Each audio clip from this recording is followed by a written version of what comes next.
Hey, good morning, Sunday morning. Gosh, it's early, but I don't care. I have some racing to catch up on. I have not got to watch hardly any of the races from this past weekend. I watched the one midweek for the Willamette Tour. That was cool. Lutz won again. He's all of a sudden becoming a name in the headlines. Let's see. Of course, Tommy Baldwin's kid, he always does good. I know he won something over the weekend. I need to catch up on that. There was a 80-lap modified race at Stafford. I watched that twice. Fell asleep twice watching it. That's why I come on here. I have to talk about it, or I will fall asleep, because the hum of a race car is like the best sleeping music to me. So, anyway, that's my YouTube page. I scrolled to the bottom. I have it set up that some of the channels I follow, of course, R.J. Williams, he's a crew member on Landon Hoffman Racing, and then Hoffman Racing, and the different channels do different things. Some show more in-car camera. The Landon Hoffman one is updated most, and R.J. Williams updated most. Of course, Stapleton 42, he's got new stuff all the time. He's fantastic for talking to these old racers, and it's so neat to hear them recall the stories that I lived, which is kind of cool. The Scene Vault, unbelievably good content for the old school, more technical, more talking to crew chiefs, team members, drivers. IMSA official, of course, you know IMSA. That's where I go to get a lot of my road racing stuff. Off the S's is great. Austin LaPlante is my go-to for all of my racing content to research old races. He's got it laid out perfectly, old to new. Let me see, every class too, separate. Brendan Butterbean Queen, I need not say more. I don't know how much content he's putting up all the time, but these are my boys from the Cars Tour with Landon and Air Doug, you know. He's got himself running pretty regular now. Raja Caruth, of course, and then if you do Villal, I got like lots more I recommend. But anyway, back to our little start today. This is the top of my YouTube page. See, I've got playlists like I don't even, probably 100 or close to it. But let me see, we've got, you know, just my replays of what I do here on Twitch. And they're not monetized, because, you know, when I do races and stuff, they're copyright music, this, that, and the other. I don't care. I just want the history and the stories as like kind of my opinion, like what I observed as a kid in racing, you know, and then got, I guess, officially in racing the day they handed me a stopwatch, right? Let me see. And then there's this about my dad's newer stuff. This is Ryan Preece's interview. This is all stuff that pertains to Dad in some way or another. It's an interview with him. We got to go do this again, by the way, in September, so I'll let you know. He was on 2 different shows. The other show I don't have on here. I'd like to get it on here. I think it's from YouTube. I might have to download it and upload it. I'll ask Buzz McKim when I go there in September with Dad. And then I got just my vibes, just my different, like, I'm a nature freak, okay? I do stuff. Then it's just I drive up the coast. It's just stuff. It's just my own Miss T stuff. My life behind racing, away from racing. And then Florida Fun, another thing that's probably both racing and beach. Just anything I'm doing in Florida. Birds. I'm a closet bird watcher. This is about my son, some of his races. He's a sim racer. He also does mechanics. He works on all our stuff. And then Smokey Unick, of course, is going to be on my front page. Now, I talk a lot about Smokey, and he's not in the NASCAR Hall of Fame yet. It's a long-standing riff. But I'm going to play this first, and then we're going to get into watching the Bud Shootout. That's what I've got up next. Let me get out of my channel content. Don't have to have too many screens open today. Let's see. We need to watch the races from this weekend, too. I fell asleep during the Cars Tour race. Don't tell me what happened. Okay, let's go to Smokey Unix playlist. And the very first thing is my video I took myself at the Smokies Stone Marker. I went there. When I go by, there's not a time. If I go by 2nd Street and Smokey Unix Way down in Daytona, Holly Hill, and I have no one else with me, I stop every time just because I like the vibe there. Okay, that's enough of that. Here we go.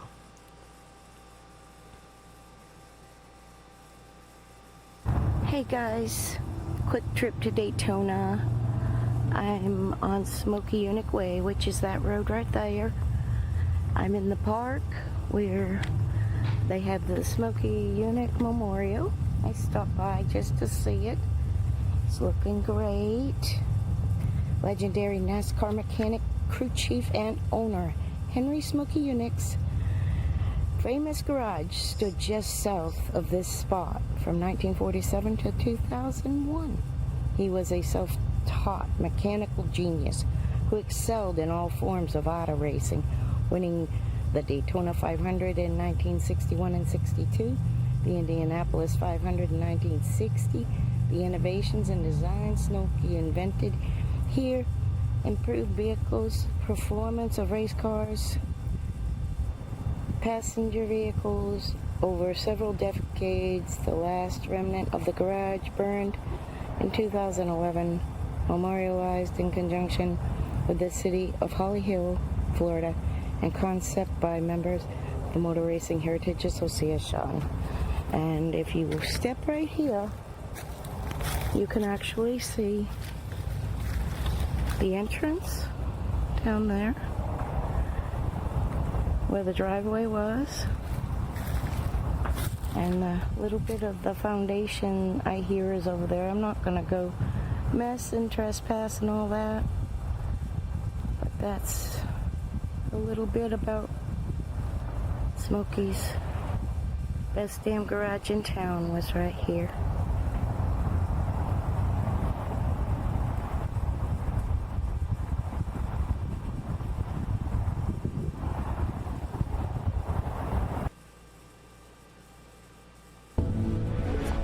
As far as I know, that's still available for purchase. It was for sale.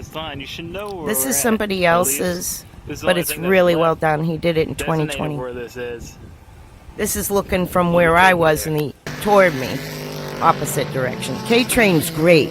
That's another one I do believe is on my recommend, and if he's not, he needs to be.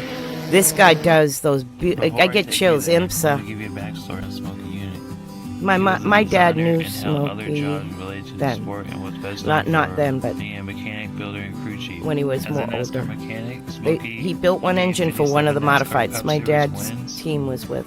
In 2 championships, 51 and 53, with driver Herb Thomas driving the Fabulous Hudson Hornet as Doc Hudson in the movie Cars, in which actually Smokey Unix's character was portrayed in Cars 3 as kind of like the crew chief mechanic of Doc Hudson. If you want to know more details about Smokey, just read his autobiography, The Best Damn Garage in Town, The World as Smokey Sees It.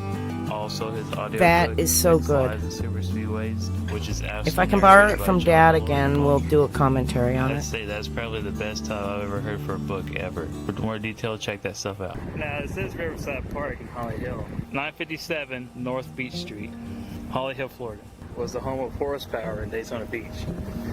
This is actually where the Best Damn Garage in town was. Smoky See the trees? Shop. Legendary Smokey Unix the shop. 4 together and the 4 together. Kinda See, they're still there. Land. The palms. Right in this Now they area right did here. get scorched. This would have been right in this area where the sign was that said Best Damn Garage in Town. And he would have like billboards out, powering mechanics. It stood probably like this high. And in this area. So cool. He where did such a good job on this the video. legendary garage. There's You still see the the palms. pavement of where the front parking lot was. Now, back in the day, Smokey was a licensed international truck dealer, so you would see like international scouts and stuff all around this area of where it was for sale. Now, as you can see, I'm not the only one that knows where the spot was. I did not put this here. This was already here. I swear to God. I'm glad that he was brave enough to walk down there. I just felt like it was kind of sacred ground. They make the pilgrimage out to this spot. Yeah, I got There's choked building up over a here, little the bit. Storage area that Smokey used, and that caught fire in 2011, which was the last building in this spot. But in the front part here, you can still see the driveway and stuff, and some of the front parking lot still remains. This would have been like the main entrance in the shop. Storage area over here. The main garage for working on trucks is over here, in this area. Parking lot What he over here. did for motorsports On this today side, even is there's a restaurant just, over here that had nothing to do with Smokey Unique, but I'm sure his employees ate there. But this it was a lot. I mean, would have been the side of the main everything truck shop. that we have Now, today going further with a back, motor. There was another This entrance van right over had here, something to do with. behind the storage building that held the fab shop, the dyno shop, the engine dyno shop. His daughter had a bird shop that was back further back in the corner. Between the truck and the storage shop, there was an overhang. There was an open garage here, but there was an overhang covering the drive-in area. Could keep it covered because you know Florida has like various sporadic rains. It gets kind of hot, so the more shade as possible, the more the better. This is the legendary property of where that garage was at. It's a damn shame. You know, in his will, he didn't want to be a shrine. He didn't want to be a museum. So this would kind of what happened to the area. If you want to see like a lot of his legendary stuff, Don Garlick's museum has a lot of. He has an engine dyno, a few of his engines that he built, especially for Hudson and Chevrolet. Pontiac Fiero vapor car that he built. Don Garlis has that. It's just very historical stuff. What a mechanical genius he was. Here's some brick. From the Also in Nebraska, that's right here, where the there assuming that's is where the garage. a museum. I think it's Nebraska. It's Stapleton very 42 crazy stuff. covers it. Has a lot of smoky Just to stuff. think, like, what came My out of dad this property, has what was on this property. A spring raider and an It's just apron mind-blowing. that Just he think, like, got the from 7.8 Smokey's son. Chevelle was built. And I or the believe where 7.8 my dad's Chevelle, shop should I is say, right now, was built they on this have a property. diamond The car plate that they took where out, you set up the gas tank your he drove race from cars Daytona on Beach, from the in that racetrack shop. here, that's probably Still, about 5-6 miles from the infield of Daytona International Speedway to here. It's just, it makes you laugh, especially as a mechanic, how crazy his stories can be. The like tall tales and mechanical engineering that actually happened. It's just crazy to be out here. And it's unfortunate, like a lot of these people driving by, walking through the property, don't even know what was here and what great man he was.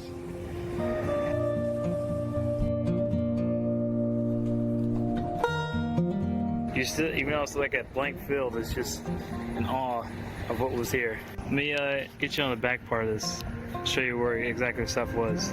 now my video that I had taken, you can tell it would be like forward there about 100 feet, and to the left is the parking lot I was in with those tall condos. I was in that parking lot. Back side of the property. There's the front. That's would have been the front. This probably would have been almost a side entrance. Okay, the fab shop and the dyno shop were right in this area. Where the engine dyno shop was here, the fab shop was kind of back towards back here a little bit. But this is where those race cars were built and tested.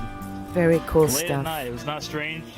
A roaring small block Chevy or a Hudson motor, just going crazy. Back here. My back dad in the would day. go and see him occasionally then in the later 46. 2000s. Smokey Unit moved to Daytona Beach and married his wife. Well, After he got out like of the war in between World War II. 2000 and while he was in the war for 2000. training in BC, My father moved back to Florida in 2000, so after that, and he's been in this area since. Opened the garage a year later and started making business just working on cars and trucks, mostly heavy trucks. But he still had a passion for racing, so he did that as well. Late at night, take the phone off the hook and just go to town this engine down back here. Tinkering, doing whatever to get the most out of that motor to his expectations and then take it to the next track. If you want to find this video again, it's on K-Train Productions. He's really, really good. Like with all motorsports. I mean, this is crazy. With no service from 87 until that auction in 98. 2003, 2004 is when they started dismantling all the buildings, except for the storage building that caught fire in 2011. They just leveled everything out. This is what we have today. It's just an empty lot. But there's a lot of history here. Also, Smokey Unit won the 1960. Because this is such a good video, you have to watch it. I see something new every time I see it. It's got so much good info. Which his teammate Fireball was dominating the race early. My hero. Motor, but prior to the start of the race, there was team orders between Marvin Pinch and Fireball Roberts given by Smokey. I don't want my cars being too close together in case there was a big wreck. Fireball Roberts leads the race and have Marvin Pinch in the back of the field to keep them separated. But once Fireball fell out of the race, Marvin was drafting up other cars and eventually worked his way up to the front and won the race. But Pontiac wasn't too happy that a year-old car beat all their new Catalinas. It's kind of a bittersweet victory for Pontiac. See, there was controversy with the manufacturers, makers. The hometown team of Smokey Unic, Fireball Roberts, and Stevens Pontiac swept Fireball was just so hot when I was a little girl. I thought, you know, he was hot. Like when I was 5. Came back with Smokey Unic, which now gave I don't know how many 5-year-old girls just think that race car drivers are so cool. I just have Daytona 500. Absolutely adored race car drivers my whole life. And won the Firecracker 400. They're my All heroes. that same car, that same Pontiac Catalina, won all those races all in the same year. Like I showed you in my videos, I went to the dedication of the stone marker, and the replicas of the cars and some of the original cars are actually there. So that's the cool thing about it. Is actually low. His most famous car is like the reverse torque special, which Oh, was my back. they raced in 1960. Isn't this where cool? The engine was in the center and it was reversed. The engine ran in reverse compared to what it is normally. It's a good time Like for the me engine to... was in the center of the car. The driver was in a pod on the left side. I was wondering, Furthest I left know Paul front you can Goldsmith get drove to from. get that balance right. Look at the hands in the It just front. looked freaky, but it made the Indianapolis That's 500 so funny. in 1962. Smokey He was such a changed over card. racing forever when he mounted a wing on Jim Rathman's Sonmod's business special Watson Roadster. The Look, wing design the increased wings. the downforce a Dad lot got into the wing Rathman stuff to up reach north too. 4-inch speeds never before seen in Indianapolis. I've got But photos so of all much that. I drag gotta actually put them caused the together. car I got to like record slower lap thousands times. of USAC photos. immediately banned the use of wings. Tens of By thousands. 72, USAC once again allowed wings to be used on their race cars. Smokey Unit also built a 1968 Camaro for Trans Am racing. Smokey Unit set several Speedway nurse records with the car at Bodine Speedway. Something about an angled plug or somebody was explaining it to me at the show. And was later sold to Don Yankel and won. I just hadn't studied that. Modifications on the car. It had acid dip body panels, thinner window glass to reduce the weight. Front end, the body tilted downwards, and the windshield laid back for aerodynamic. They changed the advantage. 8 post, if you can 1993, see. Vic Elbrecht Jr. purchased and restored the car, who owns it presently today. Smokey, That might have been the one I saw. Lives on. He still has his inducted to the Motorsports Hall of Fame of America in 1990, which is now moved from Detroit, Michigan to Daytona Beach a couple years ago. Has not yet been inducted into the Nascar Hall of Fame, which is well deserving. He definitely deserves to be in that, even though he had controversy with the France family and NASCAR. See that sticker? You can get them online from Trish. Just gotta email Trish Unic. Lots of history here. Lots of drivers She has a in here. Facebook page with the information. Patriots I and got Daytona some. Beach have service their cars, so And you can get them for free if you repost your I'll be building photo video. Thank you. of them on your vehicle. So I have a photo of mine on my vehicle because I sent it to Trish.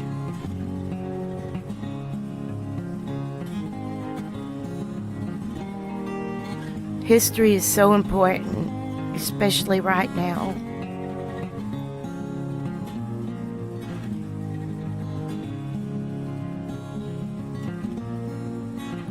How far back in time would it be? 2024, 20...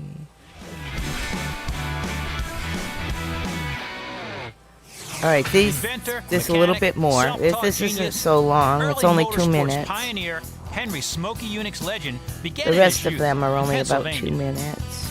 He had a motorcycle that he had bought as surplus, and he had souped it up. He fancied himself a world-famous motorcycle racer, and he went to the track, and he realized he didn't know quite as much about tuning as he thought he did, and the day I met her, I was so tongue-tied. For the entire race, the track announcer called him Smokey. I just when he admire went to work what the next day, his friends had the been in dedication attendance at the families track, in racing and they get called him Smokey, to and it stuck for the rest of his life. Experience. After the war, Smokey was quickly becoming the premier mechanic of his generation.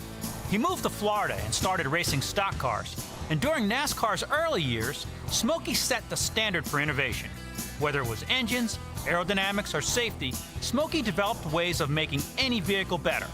Many inventions challenged the early stock car racing rules, which led him to butt heads with series founder Bill France Sr. Smokey didn't believe what he did was cheating. He was reading between the lines of the rule book. He said if it didn't say you couldn't do it, then it was considered legal. Back in them days, you got to remember, none of us knew anything about nothing about how to race a stock car.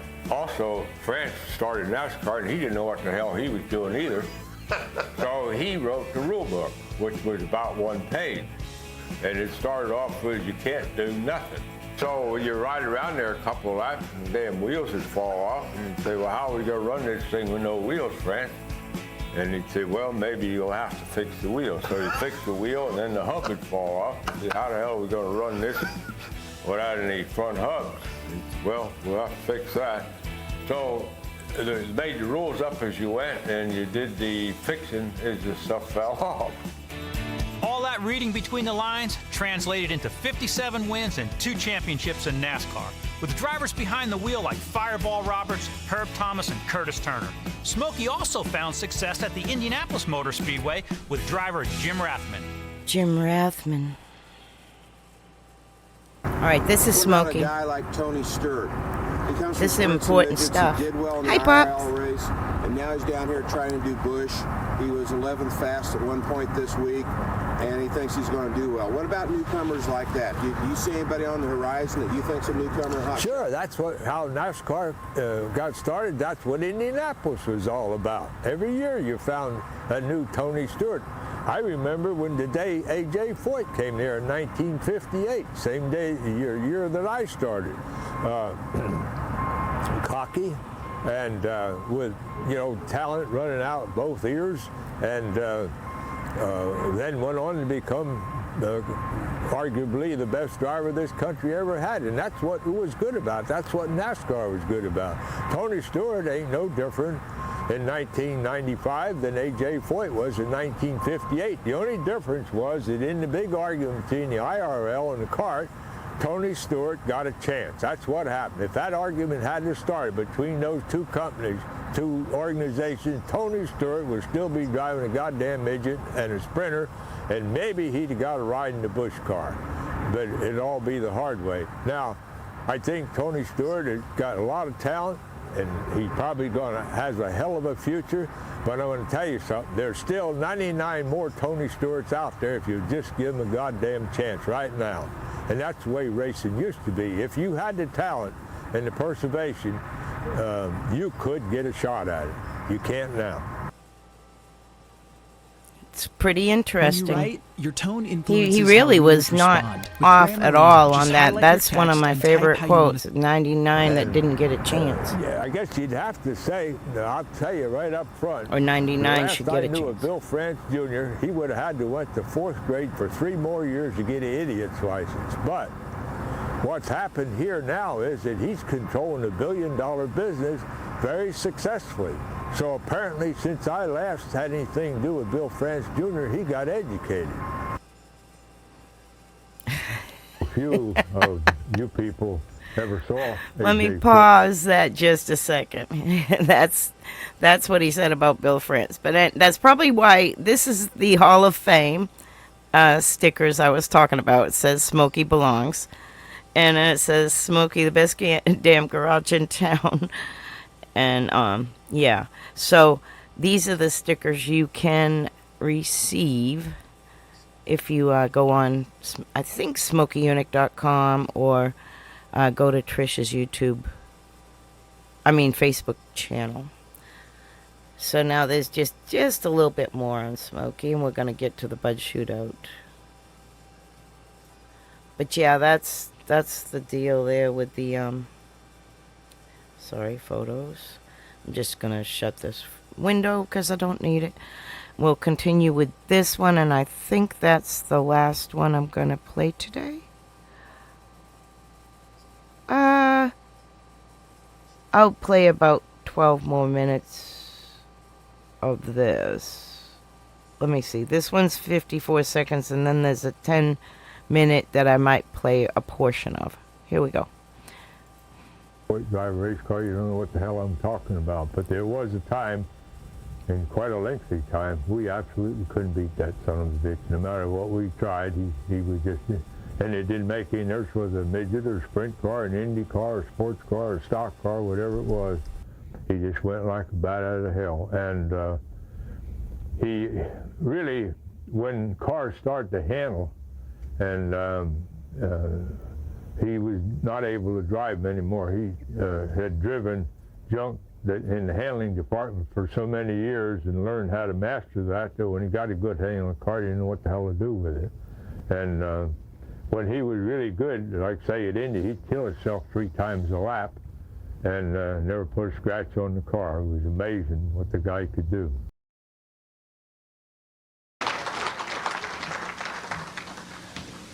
Thank you all very much. Before I start, I'd like you to notice this vest I got. My daughter gave it to me for Christmas, and my wife said if I didn't wear it tonight, she was leaving. If anybody like to buy this sucker, come see me at the garage tomorrow. Oh my goodness.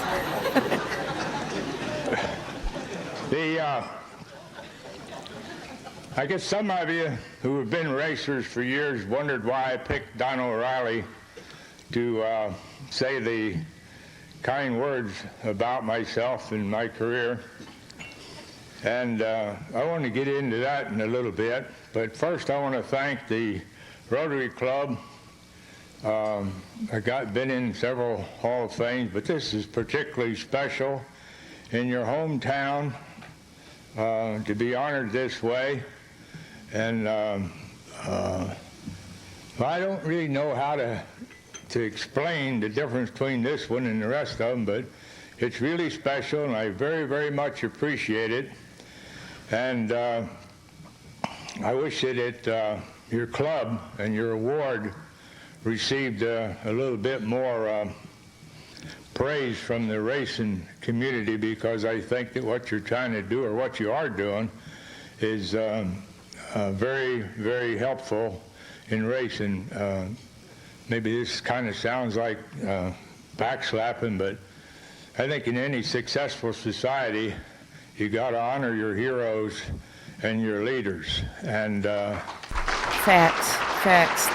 Always look up to the ones that raced before you and the legacy families that gave all the time, effort, and blood, sweat, and tears to race and bring motorsports where it is today. How much I appreciate this.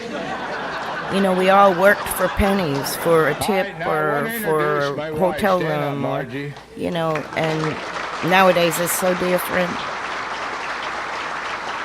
And at that table over there is all the eunuchs. Would you stand up?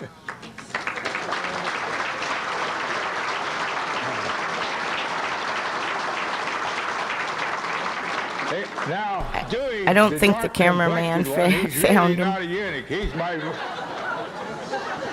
my vice president in charge of maintenance.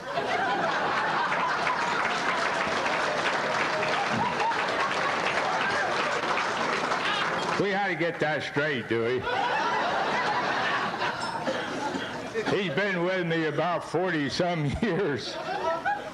He's the one that could give you the stories. Okay, let's get to Don O'Reilly. The reason I asked him, if it hadn't been for Don O'Reilly and another local sports writer named Bernie Kahn, Smokey Yunick would have never been invented. The first picture that anybody ever took of me and published was Don O'Reilly in a magazine called Speed Age.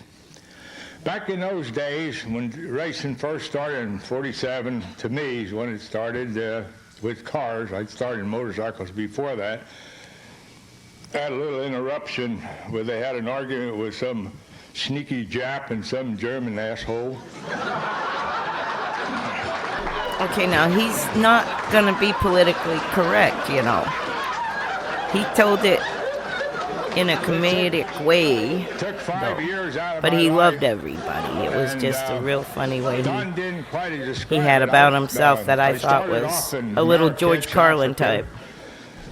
Flew a B-17 over there, ended up flying with the French Foreign Legion for a while. I flew the 97th Bomb Group in Europe, B-17s. I flew with the Flying Tigers, and I flew the Hump. And when the war was over, I never came back because I was afraid they'd put me in the B-24.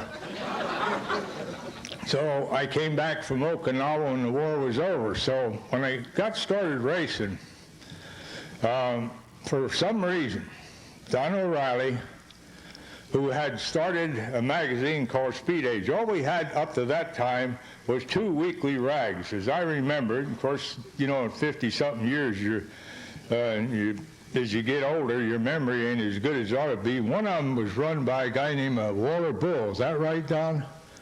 And the other one was Economaki. We call them rags. Chris They were just like a Economaki, half a Speed Sport newspaper. News. And We they used to were, get it. I they got were to meet damn him good for what they through were, Dad. but it really didn't get the job done. So O'Reilly, somehow or other, he gets the idea that we need an honest-to-God racing magazine. So he and his wife and a couple of his friends, they started a magazine called Speed Age.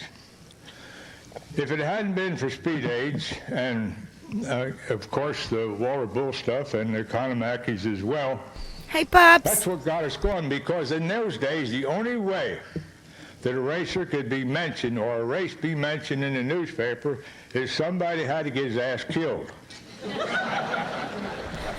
I love this man so And much. in fact, we had a set of initials. No joke, when I met his that daughter, said I was so a word tongue-tied I couldn't which speak meant hardly. you All I have to could be get out killed to be mentioned. was thank you. I'm Just serious. thank you so much for Other what than the you all did. Indianapolis race. Now, the winner of the Indianapolis, he was a hero forever. More so even than now. But every other racer in the world, we had a social status that was like, they used to explain it to me that you're one notch below a Monbacker. Do you know what a Monbacker is?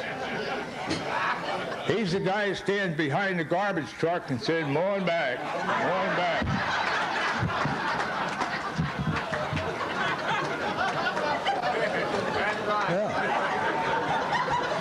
This guy is couldn't just stay in a so good hotel. cool. We had to park the race car a couple blocks away from the motel, because if they saw it, suddenly, you know, there wasn't a car there, and the place full. Go someplace else.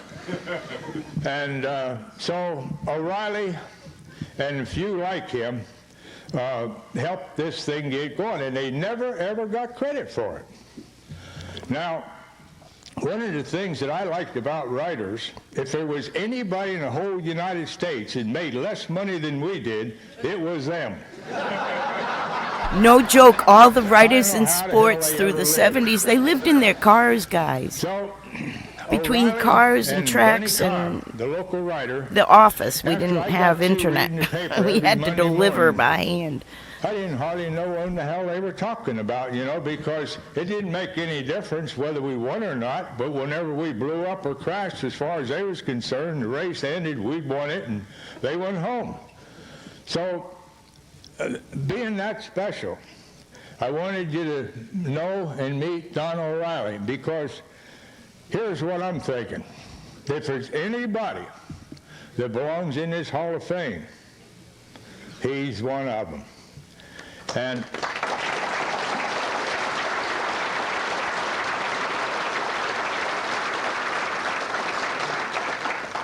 we needed people like him to help it to get into what is. The other day he talked to me and he said, "Smokey, did you ever think that it would ever get like this?" And I said, "Not in my wildest dreams could I possibly imagine what in the hell would, happen." And he, of course, said the same things. But we talk about people who put money in it. We talk about drivers, mechanics, and the various things in it.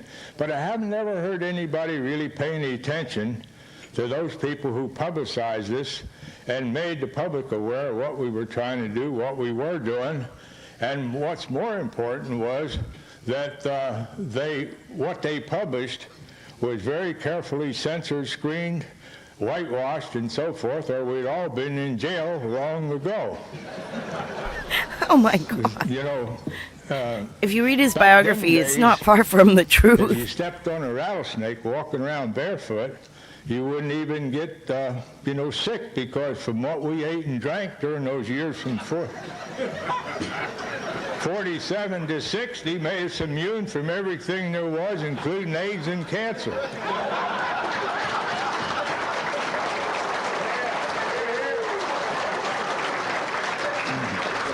And I'm pretty sure if that's not true, 80% of us would have died with AIDS long ago.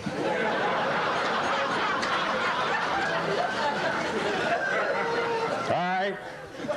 I guess that's about all I got to say. I just want you to know I appreciate what you've done for myself and Margie and the kids and so forth.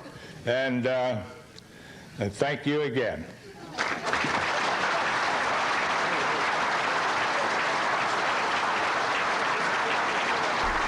Oh, wow. Okay, that's Ned Jarrett. So that was some sort of a racing award. But this is where I was. That's me, chubbier me.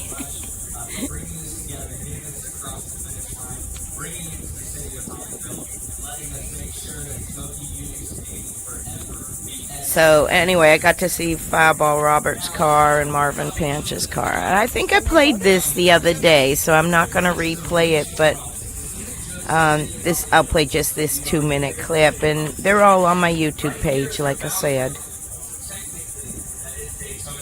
But I don't know why the only thing I get so emotional in life about is the future of motorsports, and where we were and the dues we paid, There's that Camaro right there. See it? That's the real one.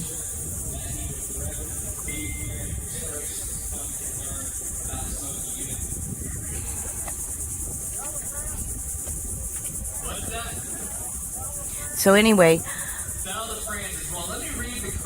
Smokey Yunick still isn't in the NASCAR Hall of Fame. There's a lot about it in his biography, and if you look on YouTube, even when I find a Smokey Yunick video, I put it on my playlist for Smokey Yunick that you just saw on my YouTube page.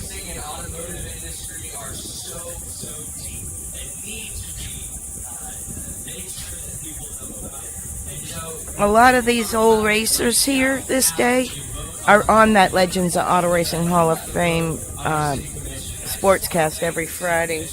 I mean, the Legends of Racing Radio broadcast from the Ponce Inlet North Turn restaurant.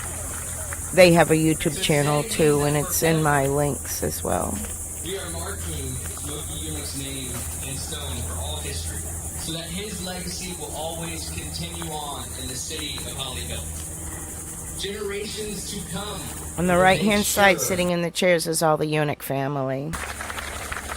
So, this is another 2 minutes. I can play the race next. At this point, I am honored. The video I started out this stream with was of that parking lot, the grasslands behind them. That's where the shop stood. Of America Museum here in the Tours Building in the Daytona International Speedway. A lot of you know George and how instrumental he's bringing some. That's my mom and dad in front of Fireball's car. That was just a brief view of me. My sister Cindy's filming. Ceremonies and the events that are included in that. But the museum's open 365. That 2X, like I said, is Ryan Priest's grandfather car. The 2X car. It's an amazing museum, but I'm honored to have Bob George Judkins. You can see the stone just beyond the man with the hat. Thank you, Steve. Thank you to the Motor Racing Heritage Association. I know I played this the last video, I think, but Racing History Map, that's cool. They must have a tour of the area. I gotta take you guys around. I gotta do that. I'm just got some personal things I'm trying to organize. My lease is up in the end of September, and I need to decide what I'm doing next. You know, they're both great institutions. They both do great things for the sport, but ours is the one that Smokey is in and has I'm been glad I in lost since, some weight. I was the year fighting 2000. diabetes. You can see how bloated I was. I didn't know I was sick. And I That think bad. our voters were right in making that decision. And I'm sure some of you agree with that. But I got better. God, that's gorgeous. Smokey belongs.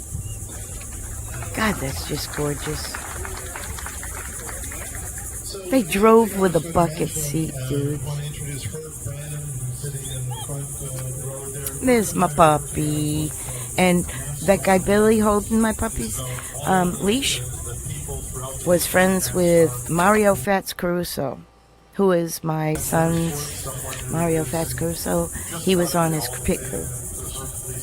And David, his son's pit crew. He was holding my puppy.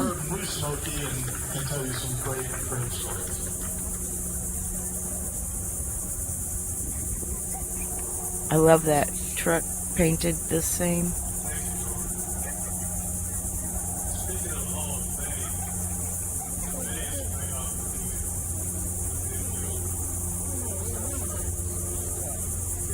This is in the local little town of Holly Hill. It was so nice to see them back. Anyway, I think that's probably good on that. Like I said, my YouTube page. Close that. And arrow down. And you can find all of that right here in this playlist at the bottom of my page. And you can click view all right here. These are all my page recommendations. See? I need to add more. I haven't updated that in a long time. I got to put K-Train on there. Okay, guys.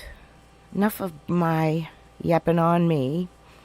Subscribe if you want to just see stuff. I don't go live on YouTube. I don't think I have the clout. And this is where I do my writing. It's Substack. It's a great app for writing.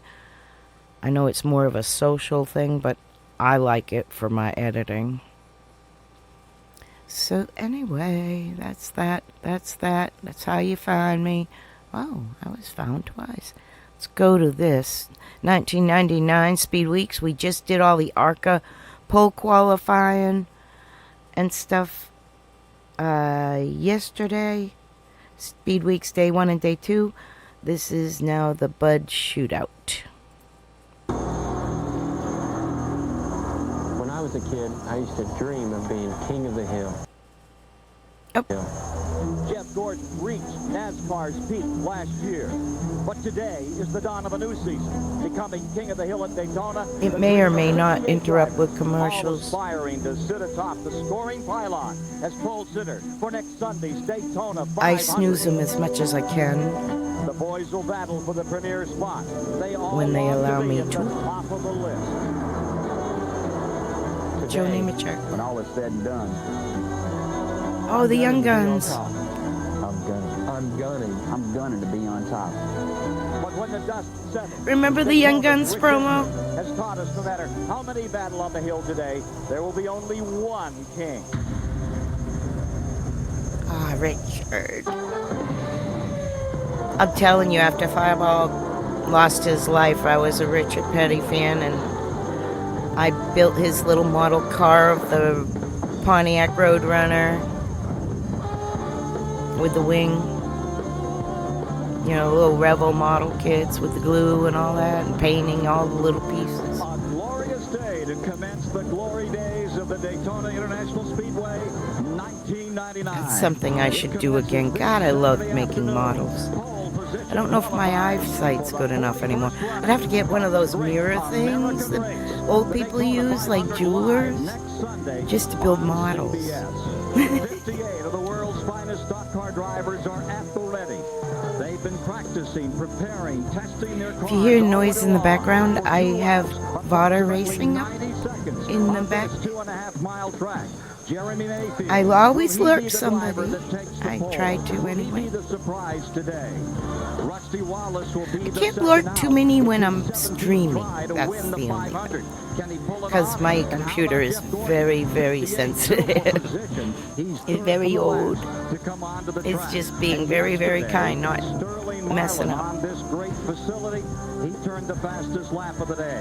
Loads of questions, a couple of major answers as to who will be in the front row for the Daytona 500. That's what we're about to find out. And a good day to you. Ken Squire with you as we get set for pole position qualifying. First time here on a major network, and we're thrilled to have it on CBS. Yes, they're lined up. I'm going to take a quick bathroom break. So many questions to be answered. I usually wait an hour. To meet before we've concluded with you This this is afternoon. good. But the major story I'll be right is, back. how about Rusty Wallace? This is his 17th effort to win this race. Remember Earnhardt? Remember Waltrip? That number 17 always seems to come into play. Will this be his year? 1 year ago, when it was over, he talked about the fact that he shoved Earnhardt all around all day, but couldn't get by him. He says, this year, it's my turn. We'll find out. Be right back, guys. Quick. Right now, let's go to the guys who are going to be talking quickly today. Oh, yeah. Mike Joy, Yeah. topside, with Buddy Baker and Ned Neat. Thanks, Ken, and hello, everyone. Ward Burton said it best. 30 men in his shop have worked for 3 months, nearly around the clock, so he can go out and hold his breath for 93 seconds. For these Winston Cup drivers, there are 3 phases to Daytona. Pole qualifying, next Thursday's qualifying race, and the 500. And Ned, these 2 laps I could actually do models because the way my little setup is here, I have a desk in front of me. What it is a dresser, like I guess I'm in the master bedroom part of the RV, and the dresser is wide.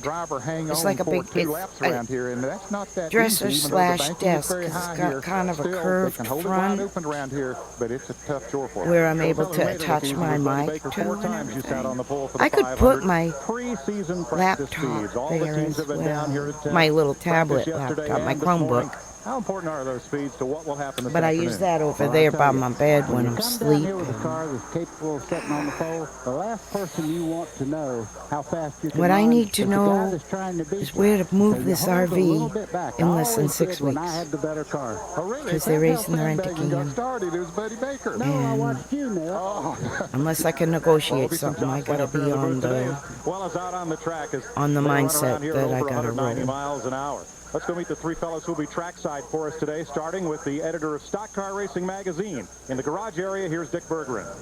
Thanks, Mike. I'm in the NASCAR inspection area. This is a place that driver Mike Skinner calls the Room of Doom. And what they are doing here is making sure that no single mechanic has somehow or another come up with any kind of advantage at all. Even Bill France is watching what's going on here. The cars have had to go through 23 different inspections of their sheet metal to be sure that the bodies are okay. Nobody can have an advantage there. This morning, inspectors were all over the garage area checking engines to make sure that nobody had an an engine that was too big, had too much compression, wrong carburetor, anything. The idea, make the cars equal, put qualifying and the race in the hands of the driver. To Mike Joy. The first of 58 drivers to attempt qualifying is on the Speedway. The 1988 Rookie of the Year in Winston Cup racing, Ken Bouchard of Fitchburg, Massachusetts, edged Ernie Irvan for those honors 10 years ago. He attempts to come back today in the Phil Barkdahl-owned number 73. Let's check with Glenn Jarrett on pit road.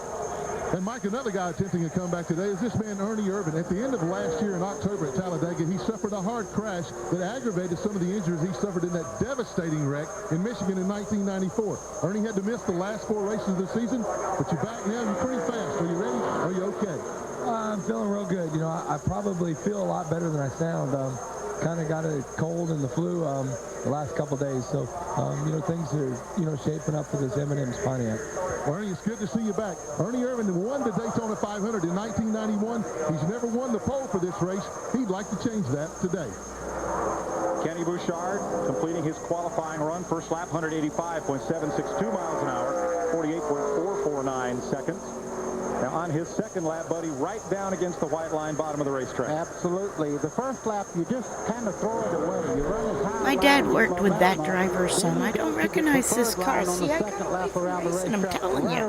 My life away from racing, I have got guys. I lived off the grid at some points. You want to talk about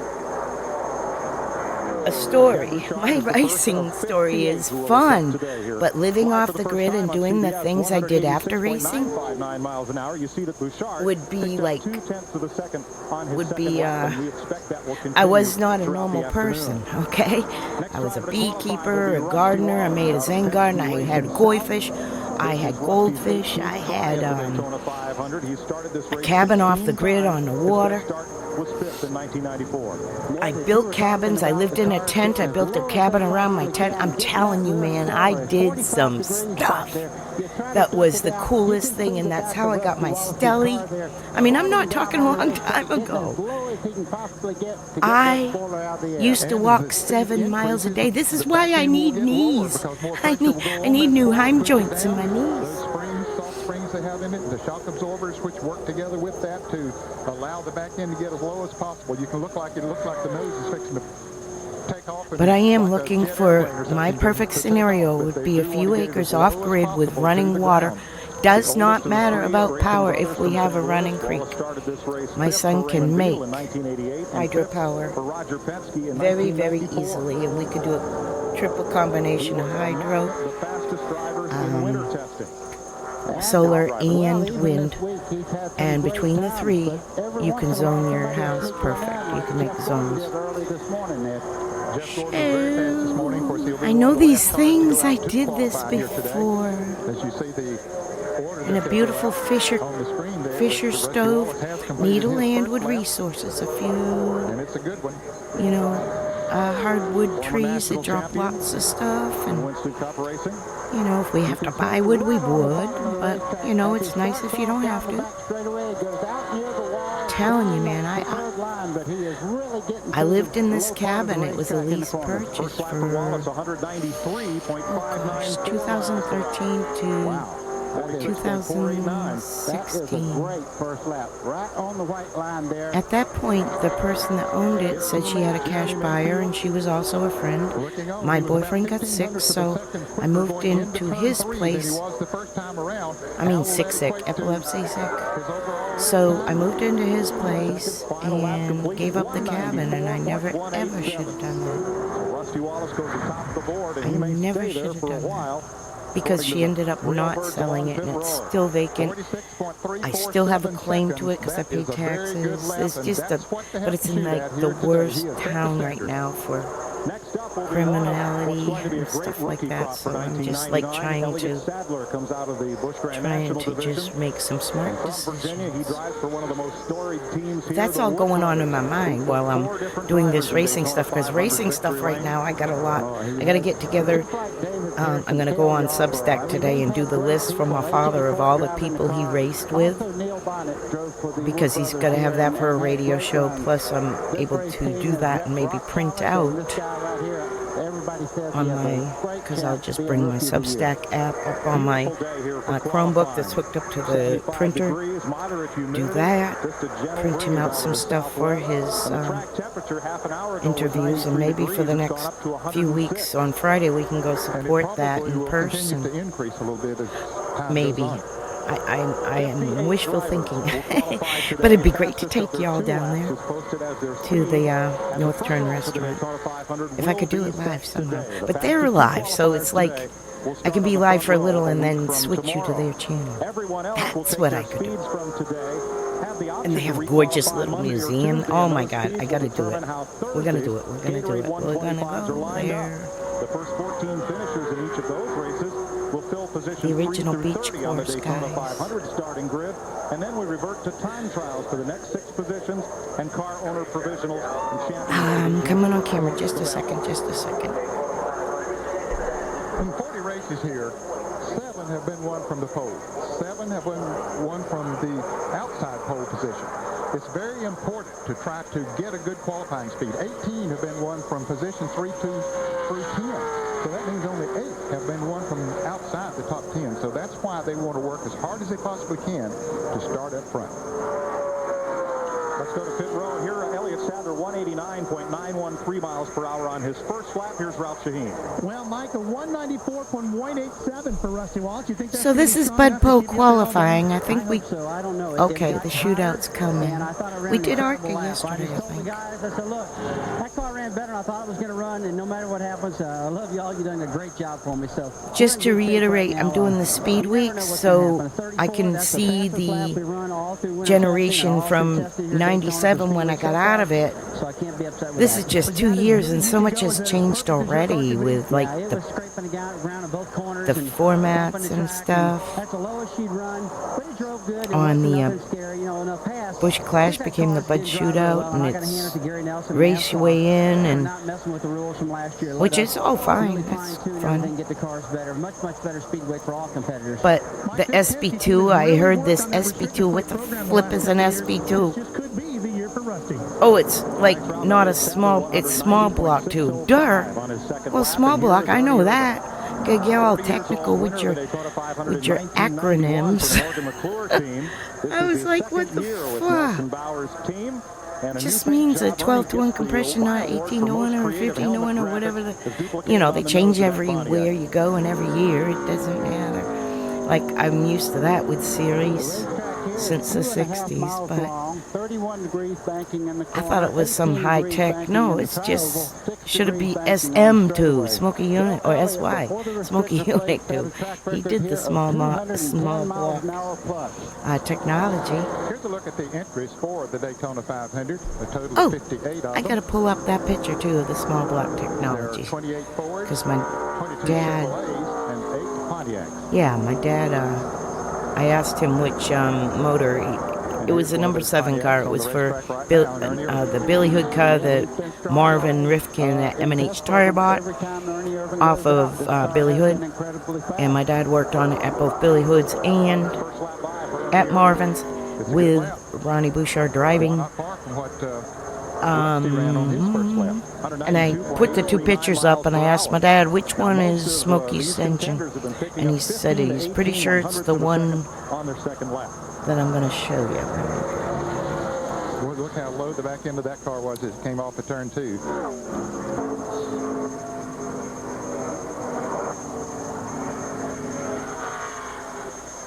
Restrict the amount of air the engine was getting, and it slowed the cars by 17 miles an hour the very next year. Let's check with Ken Squire. Ernie Irvan has started on that front row twice. He did it in 96, and he did it back in 91 when he went on to win this event. Let's see what he's going to turn for time. Look real quick. I wonder if he's going to be awfully close. It's the picture, I believe, that's on my top of my screen after the number 1. That's the car. But I'll find the one that shows the motor, and it's got the Smoky signature for sure. More than a quarter of a second on his second lap. He did, as Buddy said earlier. He I think I downloaded it into my running high on the racetrack as we see Jeremy Mayfield getting his speed up now. They'll run as high on that racetrack as they can to make it as long as possible to build momentum for that very last lap. That's the one that they count on for the top speed. Jeremy Mayfield is likely one of NASCAR's biggest stars of the next decade. Won his first race last year. Finished here third last year for Michael Krenifus and Roger Penske. He's back with the same team. This will be his 6th Daytona 500. We'll have 4 segments that we'll be clocking throughout the day here around Daytona. Here's Mayfield coming into the start of segment 1, which begins at the start-finish line and takes you down the 1,200-foot short chute to the entrance of turn 1, the west banking of the speedway. That'll be our first split time. Up here in the banking of turns 1 and 2, the west banking will be our second interval speed through that part of the race course. Segment 3 is the 3,000-foot backstretch, and segment 4, the east banking, turns 3 and 4. So you see Mayfield gaining speed as he comes along. Exactly. Going into 1, he hadn't got his momentum up yet. Went into the 190 and picked up to 191 coming off turn 2. Trying to find it. I'm not sure that I had downloaded Mayfield out of turn 4. the photo I'm looking for. Speed continuing to build, and if it keeps climbing like this, he's going to be a rocket. White flag. According to my stopwatch, he was about the same as Ernie Irvan on his first lap. 192.835 miles an hour for Mayfield's first lap. Maybe I have. Well, if he gets that quarter second, Found it. he'll be right on the pole. You see Mayfield's car there with the Dayglow numbers on the roof. He's up Found for it $1 million without the smoky bonus if he motor. was to win the 500 here. You see the back spoiler there. It's also in orange. That signifies that he's one of the 5 drivers eligible for the $1 million bonus if he wins the Daytona 500. Now, he was Man, I gotta sort this crap out. I got so much junk.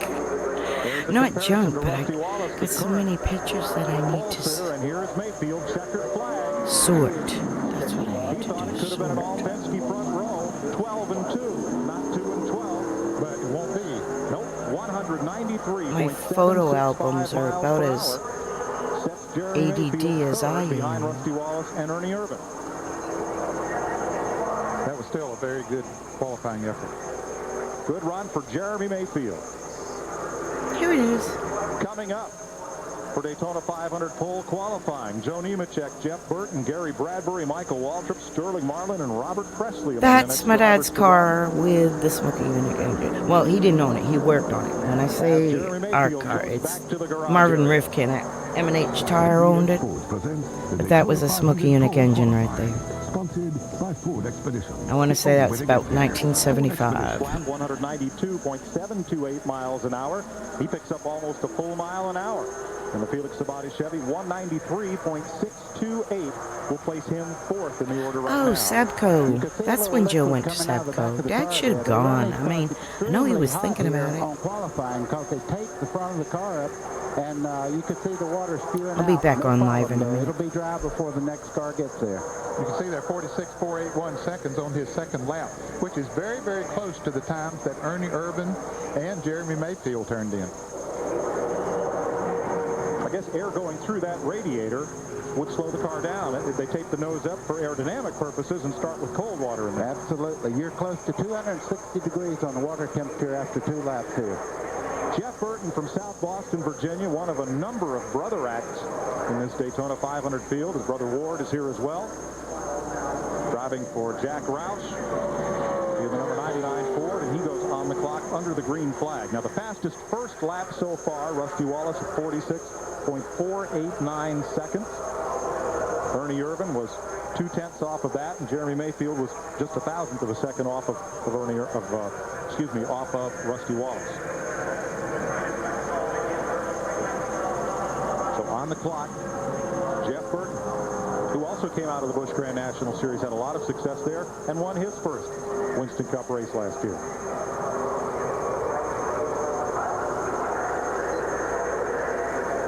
Up in the east banking of turns 3 and 4 and headed for the start-finish line. Let's go to Glenn Jarrett. You know, guys, another one of the favorites for the pole today has to be this man, Sterling Marlin. He was quickest yesterday. He ran a 46.393 yesterday afternoon. They're a little bit quicker than that today, Sterling. Can you go that fast? Well, we hope so. We kind of, we had a couple things held back and put the thing on. I heard a rumble. I can't tell if somebody started a motorcycle or if we got thunder already. We get thunder every day, but it's early. Sounds more like a vehicle. But Joe's on a 48, and our car's been about 2/10 quicker than his. Maybe put us about a 28 to 32. We hope. Wow, that's a great prediction. Here's Ralph. But the skies look Glenn, stormy, early in the too. wintertime, everybody thought that maybe Bobby Labonte would be the fastest Pontiac, but a 193.9, Ernie Irvin, you look like you're going to have the fastest Pontiac. Are you happy with that? Well, we're real happy with it. We have to thank M&M's and plus the Hendricks Motor Program. They've really stepped that program up. And, again, probably we're not going to know who's on the pole until towards the end, because Geoff's going to be awful fast. But right now, Mike, Ernie Irvin looking to be the guy in the Pontiac. Jeff Burton's first lap, 191.644, and he really stepped it up second time by 193.790 miles per hour. Jeff Burton is third fastest so far. I won't do a real long stream today. Probably 3 or 3 hours at the most. I need to catch up with the in real life racing because my son and Gamer were running iRacing at Road America last night, so I didn't get to watch all. I fell asleep the minute I put on the Cars Tour race late, and there's just a lot. The Hickory, New Smyrna ran last night. There's just a lot of local stuff that I like to watch. And I still didn't watch the truck race or the Cup race either yet. But I watched half asleep the modified race from this weekend, from this midweek. But one of my modified driver friends said, you gotta really watch it, watch it. To see it was such a good race. So I will do that after I get offline too. I'd play it for y'all, but it's on Flow and they will not allow me to do that. They will put up a lot of times the race later on YouTube Flow Racing, so you can still see the race. But it isn't live, of course. It's not live when I'm watching it. I can't watch things live if I'm not. Priorities, my kid, is racing. And that, of course. Anytime you have a shot at the pole at Daytona 500, that's a pretty good deal. And Penske engines run off. The key for you now is to get hooked up with your teammate, right? That's right. That's what we want to do. And just like last year, all the restricted plate races, Rusty and all, helped each other and always found each other during the race. And now we're starting up front together, and you'll see us together all day. To Dick Bergman.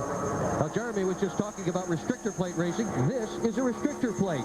This thing goes on the intake manifold just behind the carburetor, and what it basically does is it chokes the engine so it doesn't get as much air and fuel as it ordinarily would. Now, we've kind of drawn a little circle around what an intake manifold would look like without a restrictor plate. This is all you get, these 4 little holes. And what happens is you take an engine that ordinarily would produce 750 horsepower, you cut it down to about 450 horsepower, so the cars can only go, 193 miles an hour or so.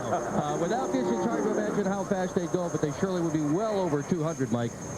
Well, Michael Waltrip's first lap, 192.9. His second circuit is third fastest, 193.961 miles per hour.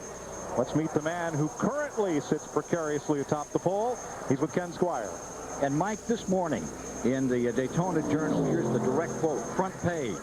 You hold your mouth shut as hard as you can, because if you relax your mouth, it'll beat the teeth right out of your chops. How are your choppers there after that ride? Well, the choppers are okay right now. We've got a lot of cars left, and this is the closest I've been, Ken, getting on the front row here at Daytona. That's how good the preparation's been during off-season. But I'm excited about it. We've got a good chance to sit on this pole and keep it, although I know there's a couple hot rods back there yet that can get us. Help us. Sterling Marlin's out here getting ready for a ride, and he was quickest yesterday afternoon. You worried about him? Oh, absolutely. I'm worried about him. I'm worried about the 24 car, the 31 car. There's quite a few cars out there, so it's going to be nail-biting time. The cars have been, they're so close in qualifying, it's unreal. Anything can happen. So tell us about it as you take this car down into the 31-degree banking at the west end of the super speedway. Well, going into turn 1 right now, it's real rough on the bottom of the racetrack, and that's the line you want to take. You want to be right on the bottom like Sterling is.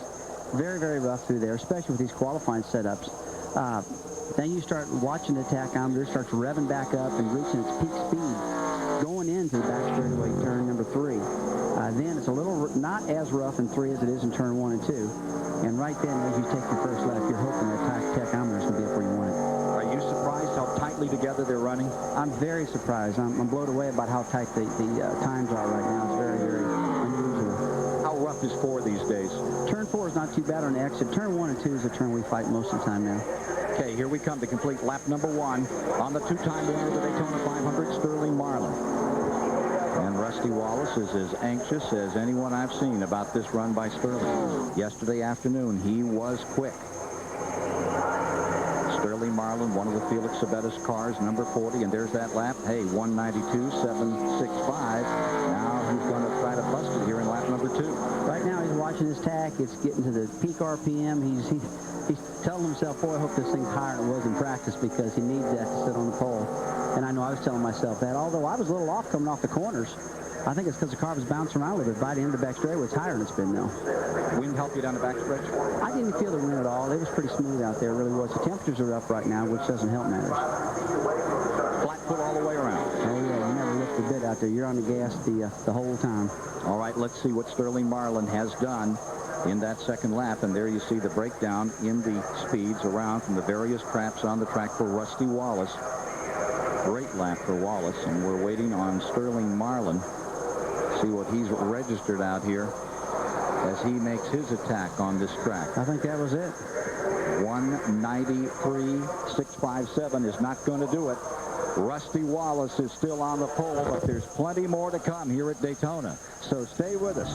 Hey, Rusty, you think it's going to stay up there? I'm not making any predictions. We'll be back in a moment.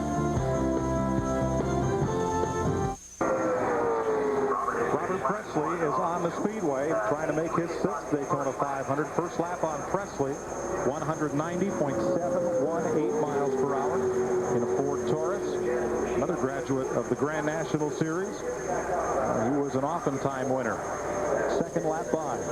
He's 8th fastest based on his first lap speed, and he'll stay there with a run of 191.375 miles per hour. 8th quickest for Robert Presley. He picked up about 1800ths of a second on his second lap, Mike, but you see his first one was 47.19.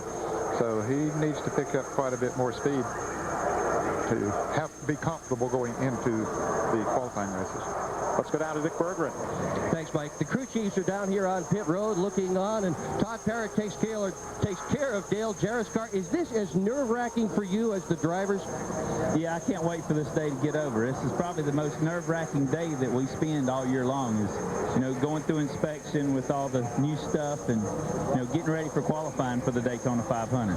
And standing next to him is Larry McReynolds. He takes care of Mike Skinner's car. I was looking at your hip pocket and Todd's hip pocket. Both you guys have a pair of 7/16 wrenches. What's that all about? Oh, maybe that's just common thing among crew chiefs, but you know, we have to run 45 degrees of rear spoiler. That's the minimum you can run, and you know, if we can get by with 44.9, that's what we're going to try to qualify with. And NASCAR checks the spoilers up here, and I think both of us have got the same type of adjusters on our spoilers if we have to add a little bit of spoiler. So that's the reason both of us got the same kind of wrenches. So you need a credential and you need a pair of 7/16 wrenches. Darrell Shaheen. 193.961 miles an hour, Michael Waltrip. That's a very good run. Tell me about that engine program. Was that a big key? The biggest key, I think. That and the fact that people don't know what we've been up against with this team. 2 months ago, we didn't have any cars. And we built this team up because of hard work by the crew, working Saturdays and Sundays all winter long. They gave me a great race car in Felix Sabetta, and the teamwork that we've shared between his two teams, Joe Nemechek and Sterling, has just been the greatest. We've had a great off season. We're really looking forward to 1999. Our team is going to be strong, and so are the other Sapco cars. My engine cranked, and it felt good because you know, I've struggled a little bit down here in qualifying, but I've always raced well, and now with a fast car, it really gives me some high hopes for the Phillips, Klausner, Chevy. Mike, it's Sapco Racing, of course, that helps supplying the power to Michael Waltrip. He supplies the humor on his own. New driver, new team, and a little quick look at his notes for his new sponsors. Dan Pardis is a graduate of the Daytona Dash Series for NASCAR's compact cars, and he's trying to make the Daytona 500 for the first time. He did attempt last year, did not make the field, and is back for another try. Let's check with Ralph. Mike, there's all kinds of ways of getting a sponsor sponsor for your race car. Now, Dan Partis didn't find this sponsor. It found him. His car owner, Hal Hicks, who's the guy that sponsors this machine, was down here for Bike Week a year or two ago and was in one of the local biker bars. He came out of it. There's a hot dog vendor standing in front of it named Big Bopper. They got to talking, and Hal told Big Bopper that he'd love to sponsor a Winston Cup car if he just knew a driver. Well, Big Bopper knew a kid up the street who had a garage, walked old Hal down to Dan Partis' shop, and the next thing you know, Big Bopper is probably the best guy to secure you a sponsorship. Hal and Dan done a deal, and he's out here racing, and Big Bopper is a very popular guy in the Partis racing team. Geez, all those suits and briefcases running around the garage area, and all you needed was a hot dog cart. Yeah. Dan Partis, 192.107 miles per hour. He will be 8th fastest of the drivers who have attempted thus far. That was not a bad run, really, for a guy who doesn't have that much experience in NASCAR Winston Cup racing, and here at Daytona in particular. We'll talk experience. Darrell Waltrip has a new ride for 1999. The 1989 winner of the Daytona 500, looking for his second front row start, is driving for Travis Carter and Carl Haas and that group, and a teammate to Jimmy Spencer. I think that Band-Aid does a lot for him, don't you?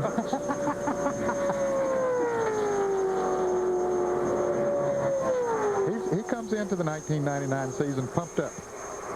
He feels that he's got a new lease on life as far as his career is concerned. Celebrated his birthday, what, yesterday or day before yesterday?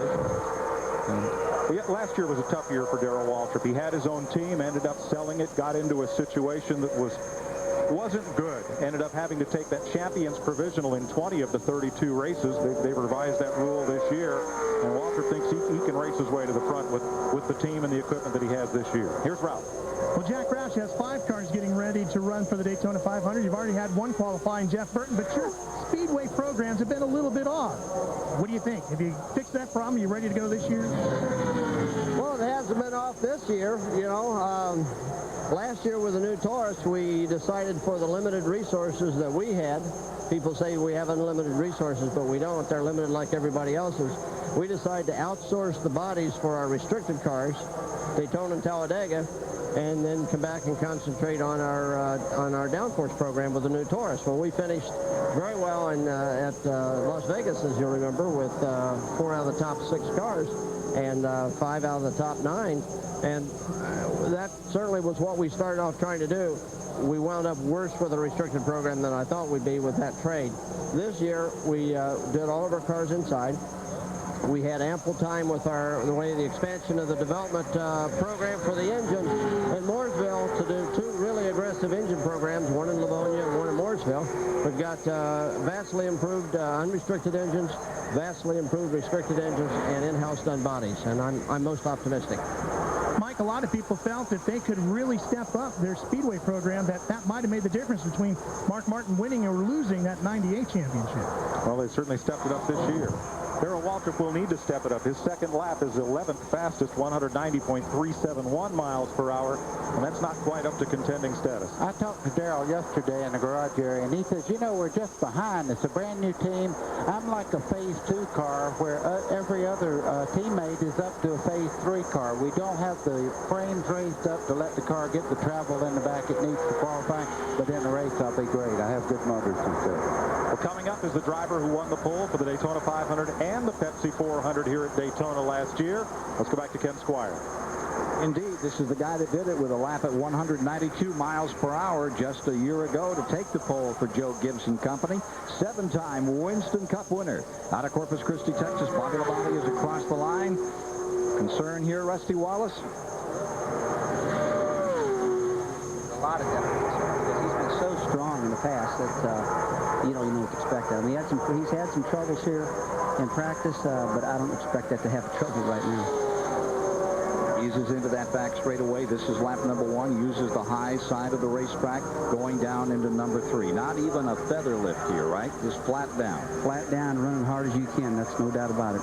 Well, Rusty, he was about 0.4 of a second slower going into turn 3 than what you were on your second lap. Now, we know he'll pick up on his second lap, but you were a good bit faster on your first lap than Bobby is. Well, I know he's had some problems in the tech line with the drive shaft, Ned, and I don't know if that's hurt him or not. They said it was hitting the underneath of the car real bad, so we saw a lot of smoke in that first lap. That might have been part of it.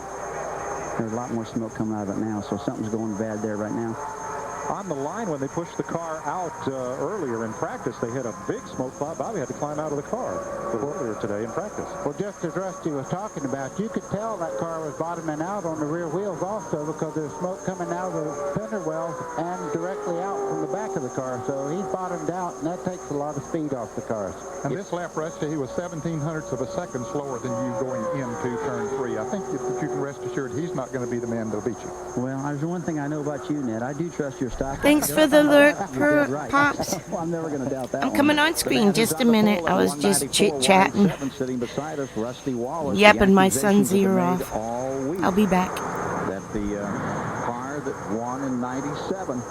Gordon has been sandbagging out here. What do you think? Well, I think he's definitely one of the cars to be beat for the pole. He ran a 34, really the same speed I ran in qualifying just a little while ago. So if they've been saving anything at all, they should be able to outrun us. But I hope it doesn't happen. We'll see. Okay, he'll be running third from the last on pole position qualifying day here at Daytona. Back with more after these messages.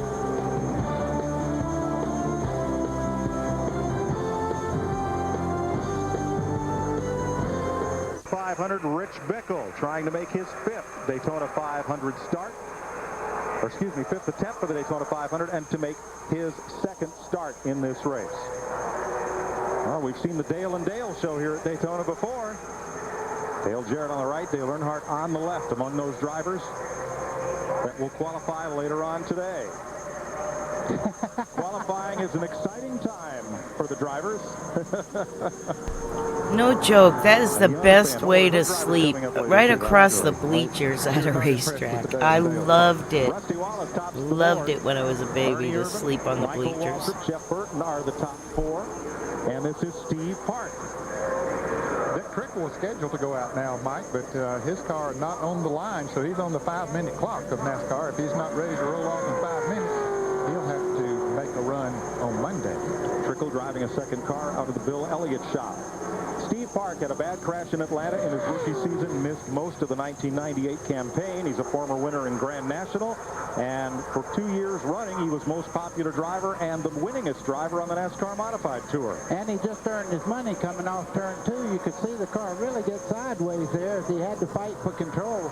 These cars are running right down on the absolutely bottomed out. When they turn sideways like that, they're a handful. Did a nice job there. As you were saying, though, Mike, he only ran in 17 events last year after being injured in Atlanta and had to watch Darrell Waltrip drive this car and have some pretty good runs in it. Steve Park, a great That driver. Pardis is Dan Pardis. That's Preston's dad. That Legends of Racing Radio did a really good interview with Preston a couple weeks ago. That's one I got to put on my suggestions down there, too.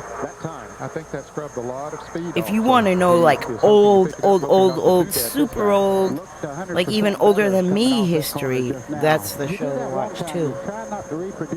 All the way old to new. It's like they're getting more local, younger guys on there, too, which is really, really cool.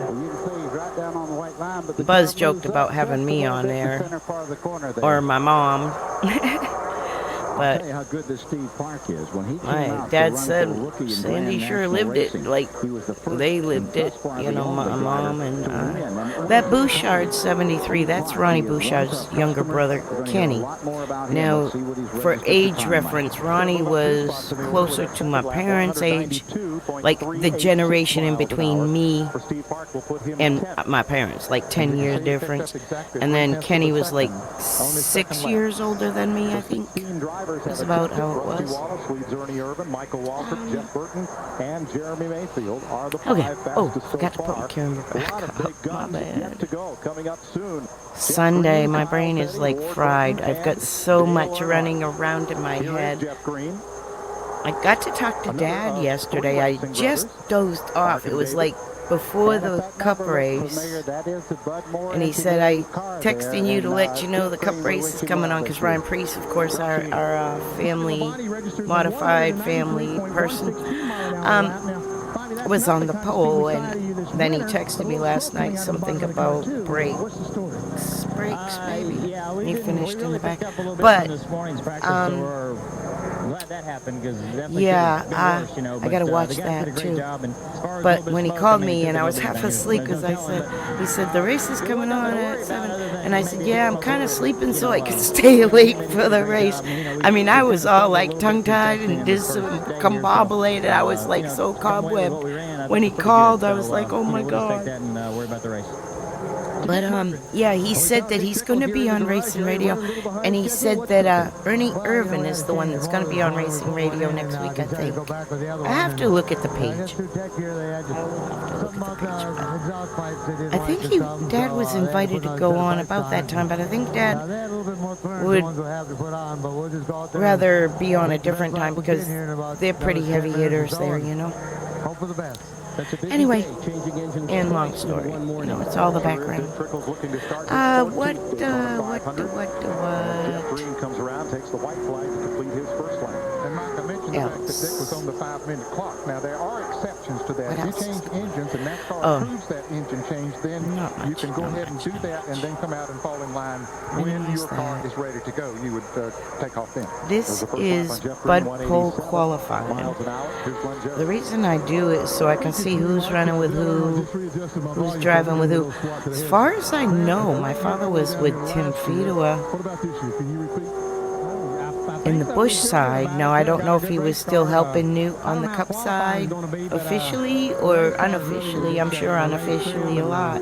He helps people, but These guys are running faster than I thought they'd run, and I faster, don't I think, know. than what we can run. We shall see if anybody mentions. The way I found out I think race is where it's going to pay off. who my dad was running with a lot of times would be Benny. Because Benny knew my dad and would say, Vic Kangas just went over to the such and such car for this week. That's how it'd be. Hey, Dad, guess what else you worked on?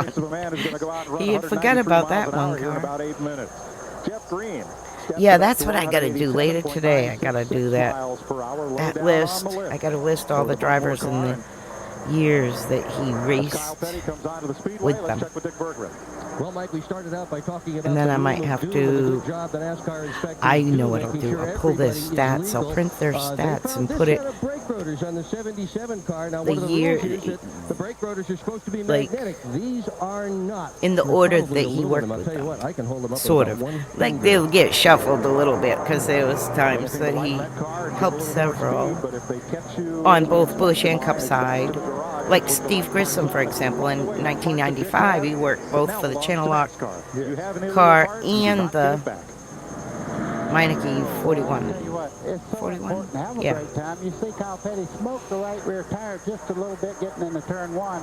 He was third fastest in all the testing over the getting ready for the Daytona 500, so he may turn a good lap here. I know also other times he would be at the shop preparing the car and not flying. He got into the midst of a melee when Bobby Hillin had crashed, slid down the racetrack into Kyle. But then he said he's flown several times on Phil Martacci's plane, so he worked with Kenny Wallace a lot in 97. Now we went through 98. Now we're into 99. And this is also from my knowledge, so I know that technology changes in the car, because it's frustrating when I hear nowadays when they're doing vintage cars of these that were of the day, but now they're vintage, and I hear of these different descriptions of technology or parts or engines or something, and I was a little confused because I kind of lost the plot getting out of racing. 0.15 of a second slower than Rusty Wallace was in his fastest lap. After Rusty turned that lap, I think that Kyle and a lot of others figured, you know, they were racing for some other position out here, because that was an awfully good time that Rusty turned in. Kyle Petty shuts it off after he comes across the line. 193.162 miles per hour, identical to Bobby Labonte's speed. Currently 9th on the board. But Bobby Labonte will get the spot because he was higher in the 1998 NASCAR Winston Cup point standings than was Kyle. I can give you a hint of what I did. Is our next driver. That is the Bill Davis Pontiac. They also have a new sponsor for 1999. Ward's first time down here was with the A.G. Dillard team in '94. I've got to make a video of all this content, and then it's digitally saved, so I can empty out. I got track temperature down here on pit road, so and you much can see right storage here now, it's for. registering up over about 110 to 112 degrees, 113 depending on where exactly you point it. Now the drivers will tell you that every 5 to 10 degrees is definitely a tenth or two on the stopwatch, and that can make the difference in what we saw with Kyle Petty's time. It can mean the difference between the inside of one row and the outside of 3 rows back. True. Thanks, Ralph. Across the line comes Ward Burton to set off on his qualifying pass. Did a lot of hunting and fishing this winter, Ward did. When I got out of racing, in Virginia. This is one of the things I did. Away from the crush of competition and all the folks involved in Winston Cup racing, but told us I was yesterday a where he'd most like to beekeeper. spend his free That's time me. at home with his 2 kids. Now this Candyland hive was a little aggressive. I always had to suit up with that hive. But it was my last surviving hive too. If you can realize, it was a special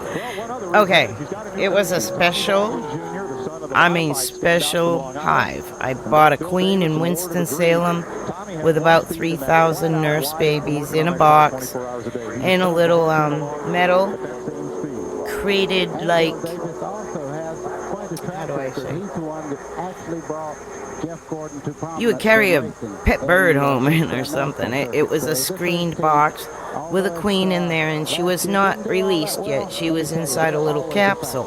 192.332 miles an hour. But this hive was nuts from the beginning. There were a special breed of bees that had a resistance to varroa mites, and it's a whole science. But anyway, it was my last hive of 7 to survive so many outside influences, being cold winter, droughts,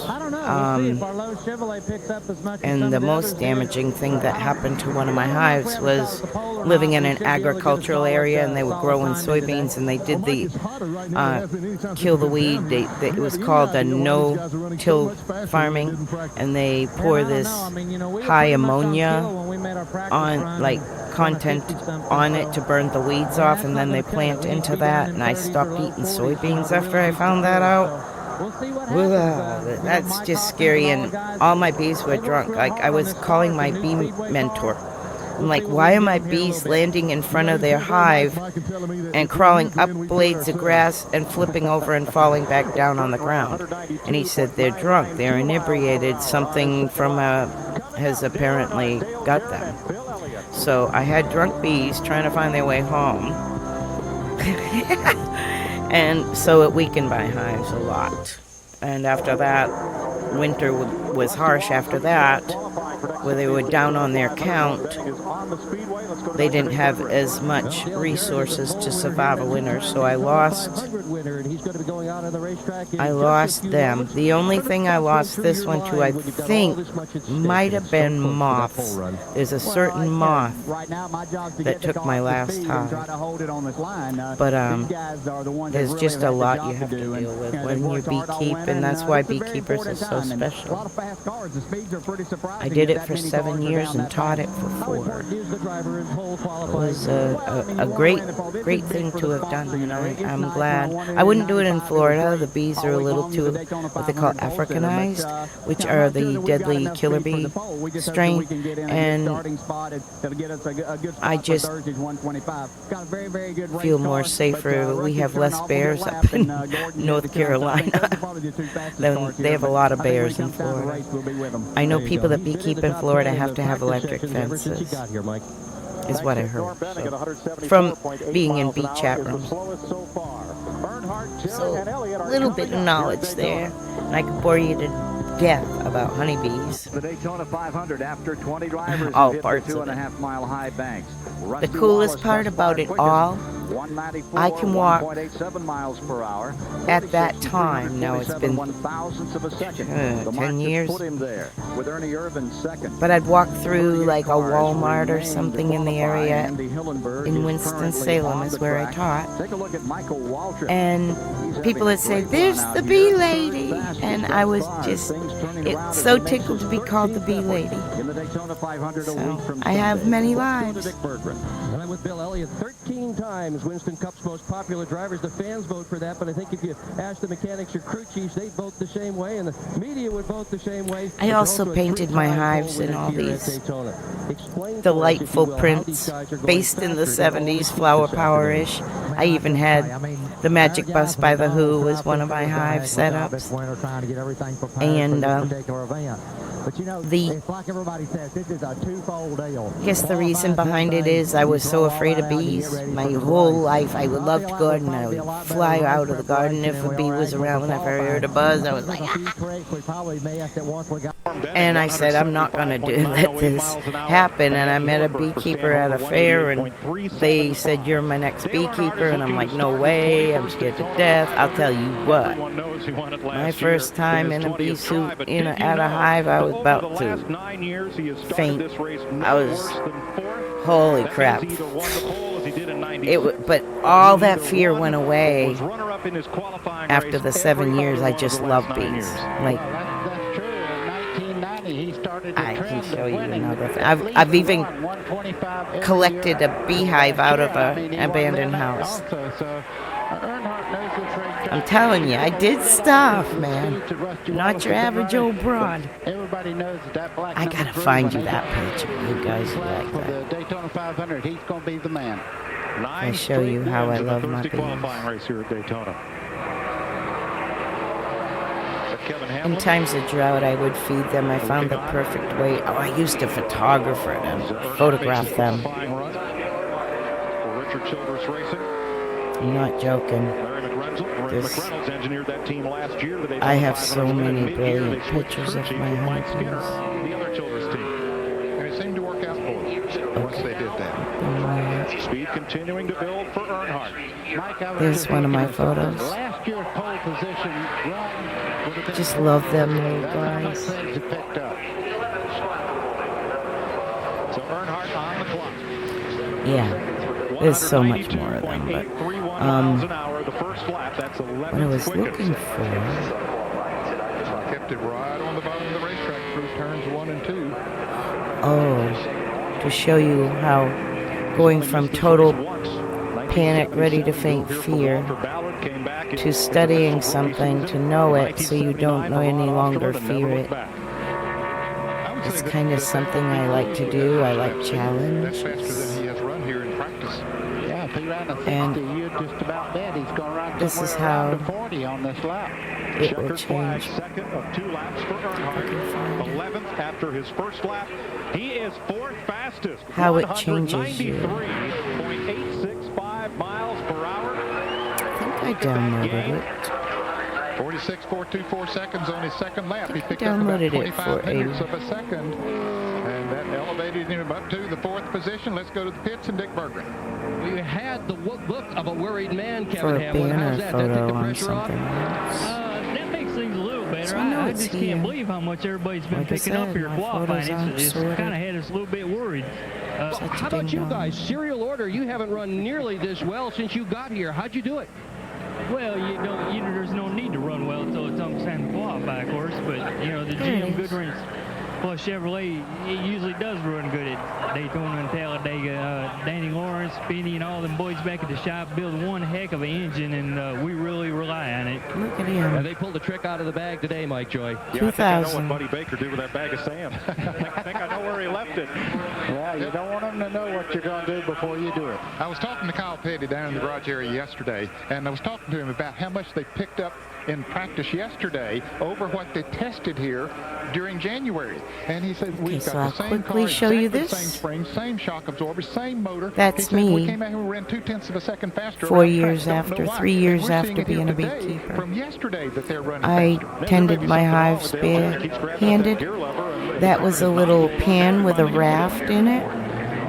I built a little frame raft and took a cotton t-shirt, which turned black because that's how it does in the sun with honey, and put it over the wooden frame like a raft so the bees could come and eat and not drown. It was an amazing little invention I did. that became me. Tomorrow at noon, 15 drivers square That's how off much. 25 laps. One man's left standing. Facing your fears All the pole sitters from last year square off in the Bud Shootout. Next can Saturday change at noon, you. the Napa Auto Parts 300. First time this year for the Busch Grand Nationals on track. And then we'll run the Pretty Gatorade cool 125 qualifying races that set the Daytona 500 field. That will air Saturday 2:30 Eastern Time. And the Great American Race, the 41st annual Daytona 500, live on CBS next Sunday. Here's Dick Berggren.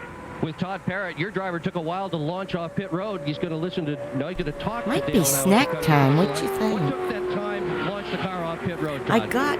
I think the car that went out just ahead of us didn't come around. I got so 3 things that I like: sesame, Okay, very the good. sesame sticks. Yeah, we'll see what happens. Hopefully, the guys worked awfully hard all winter long, you know, to get, the mix to that's get where we're spicy at. hot. And we know our restrictor plate program come around at the end of last year. We're really looking forward to this year, and just hope that Dale Jarrett Not can win. habanero. It's the peas. Wasabi. Wasabi mix with the sesame sticks, wasabi mix, and I'm gonna mix it with an M&M peanut mix. And I get them all in the, you know, the produce section of the grocery store. And then I'll mix them all together, so it'll be a hot, sweet mix. And the sesame sticks tone the wasabi down. That's the main reason for them. But that's gonna be my hoping to pick up quite a bit. We've seen some cars pick up as much as a half a second snack a lap, today. and certainly I he'll haven't need had it. anything real crunchy in a few days. I try to avoid chips and stuff a little bit right now. I gotta get swimming too, so that's why this will have to be a shorter stream. I've got to get in some laps today because I'm getting too flabby. Than Rusty Wallace was over there, so I don't think he's going to be a threat for the pole. And my Fitbit's mad at me. I just haven't had time. I got so many things I'm focusing on. I got the book. I got Dad's appearances in the next 2 months. I've got and I'm standing by with the other Dale, the to move fastest Dale today. Man, possibly in 6 weeks or negotiate something. Gotta be pleased with that. I was really surprised. Or get brave and buy land. That fast in practice. Or hopefully that's good enough to stay up there in the top 5 or so. You know, got stuff. And I still want to watch my races I missed all weekend. I feel good about our race car, so just hold it wide open and go, Glenn. Now, Dale, there was a lot of talk in our booth from Buddy Baker and those guys about maybe sandbagging. You wouldn't do that. Why sandbag? I'd like to have the pole and get in the Bud Shootout for next year. I'd get it over with. Okay, good luck to you. Bill Elliott has new colors on his car. So cool. In the mid-'80s, when speeds escalated here at Daytona, that's pretty. Elliott ripped off 3 straight poles for the 500, 205 miles I've always an hour, been a fan of the blends. And then that 1987 record, color blends, you know, for your base. miles per hour. In 85 and 87, he won the I race. like how that's done. It's got the angle as if fast, not the backwards angle that looks slow. I like everything to be got sort of 3-team there at the end of the race by the Hendrick Motorsports fast drivers, and they beat him. But Bill still knows how to get around this racetrack. Dick Berggren. Rich Pickle, Bob Park. I mean, Bob Park. That's his father I watched race. Steve Park. Is there an advantage to that? Kenny Well, we hope Bouchard. so. We think we know about the car. I We don't can race know with who it. owned the We can race 73 a little bit car. better. We got a qualifying car that up in the truck that'd be a lot quicker, but the way qualifying That's all rules a are blur here at to me. Daytona, if you're not going to sit on the Bet front Dad row, knows, but you need to have a good race car, and we you think know, that's Dad, what this brought is the like best going to race be car. Dad's second to last year in racing, and I'm not totally sure how long he was at Feeder Look at the big for. picture, and the big picture is the Daytona 500. He not says qualifying, 98, so I 99, think that's like what he's we got looked it all at, and generalized like I said, we like didn't have that, a but shot at the pole I know here. so many We seasons thought we of, looked at just having the best car for the racing. Okay. you know, the musical chairs happen mid-season most 85 of and the time. 87 champion, 2 of those years came off the pole. So sometimes you were there through the whole winter but didn't start in the spring. Or sometimes you were there through the spring and the summer but left mid-season, or, you know, when the sponsors say make changes, it's a crew chief. You know, the minute he said he gets a title, your job's on the line. That's the joke in racing. You don't want no title. 500 victory. Felt quite confident over this week that he could have a very good Speedweeks 1999, Mike. Elliott's first lap, though, Ken, was not what he had hoped for here. I got to mix them. I got to think what I want to mix them. At 189.486 miles an hour. Buddy, look at the nose of that car. Yeah, the front spoiler is absolutely rubbing through the corner. It's about 3 inches or 3.5 inches high going down the straightaway, and the corner absolutely dragging. You know, little gift shopping bags, little white ones you can get places. What's happening is planting right down on the racetrack. Of course, you see there, it's got some good clearance, but in the corner, it was dragging the front just a little bit, so that wasn't his problem. BRB, I'll be in the chat. I'm such a jerk. I should stay on the camera longer. I'm such a jerk.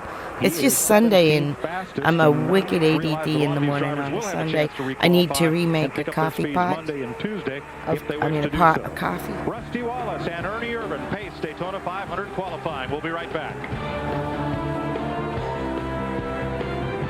I was thinking, do I make tea now?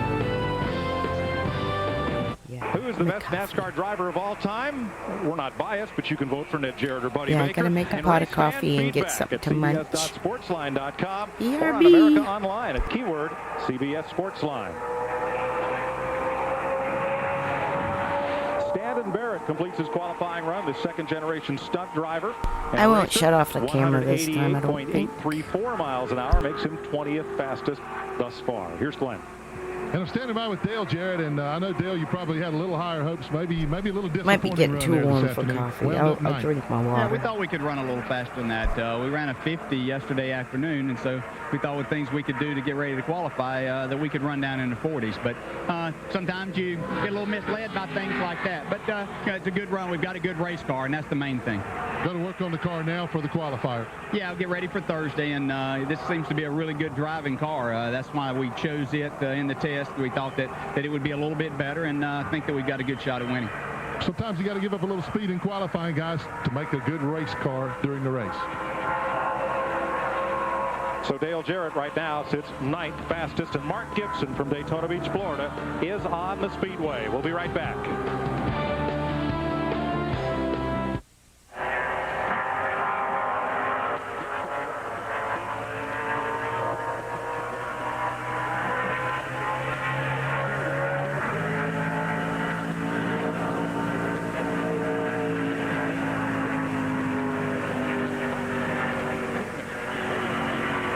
In fact, the Gibson car is owned by Kerry Shearer and Briggs Cunningham, whose father ran at Le Mans back in the 1950s and won the America's Cup.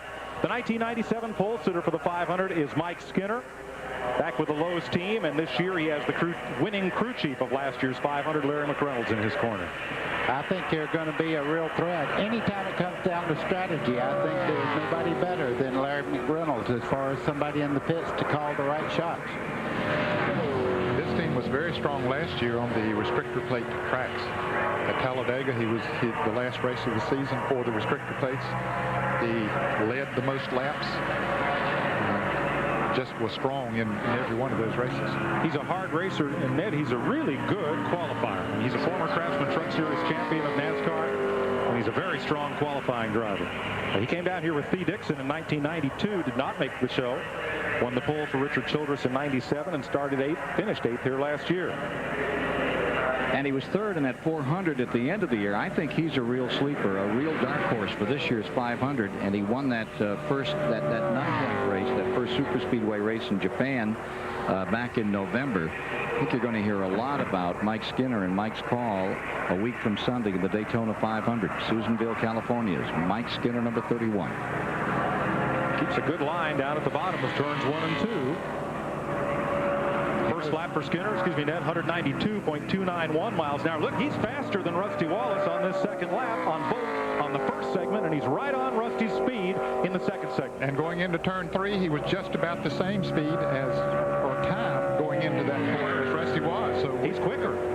Ned, he's going to be a little quicker if he comes off turn 4 and keeps this car straight. Mike Skinner could be looking at his second pole in the Daytona 500. I think he did. Cross the line.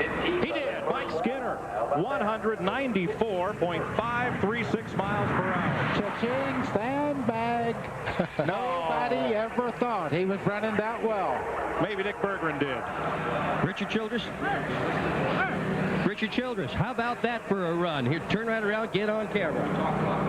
I told, you know, Geoff's going to be tough, Geoff Gordon. There's still 2 or 3 really good cars out here. But I told him after where Dale and what Dale ran, I told him, I said, Mike, you can set on the pole. I said, I think you can beat the 2 car.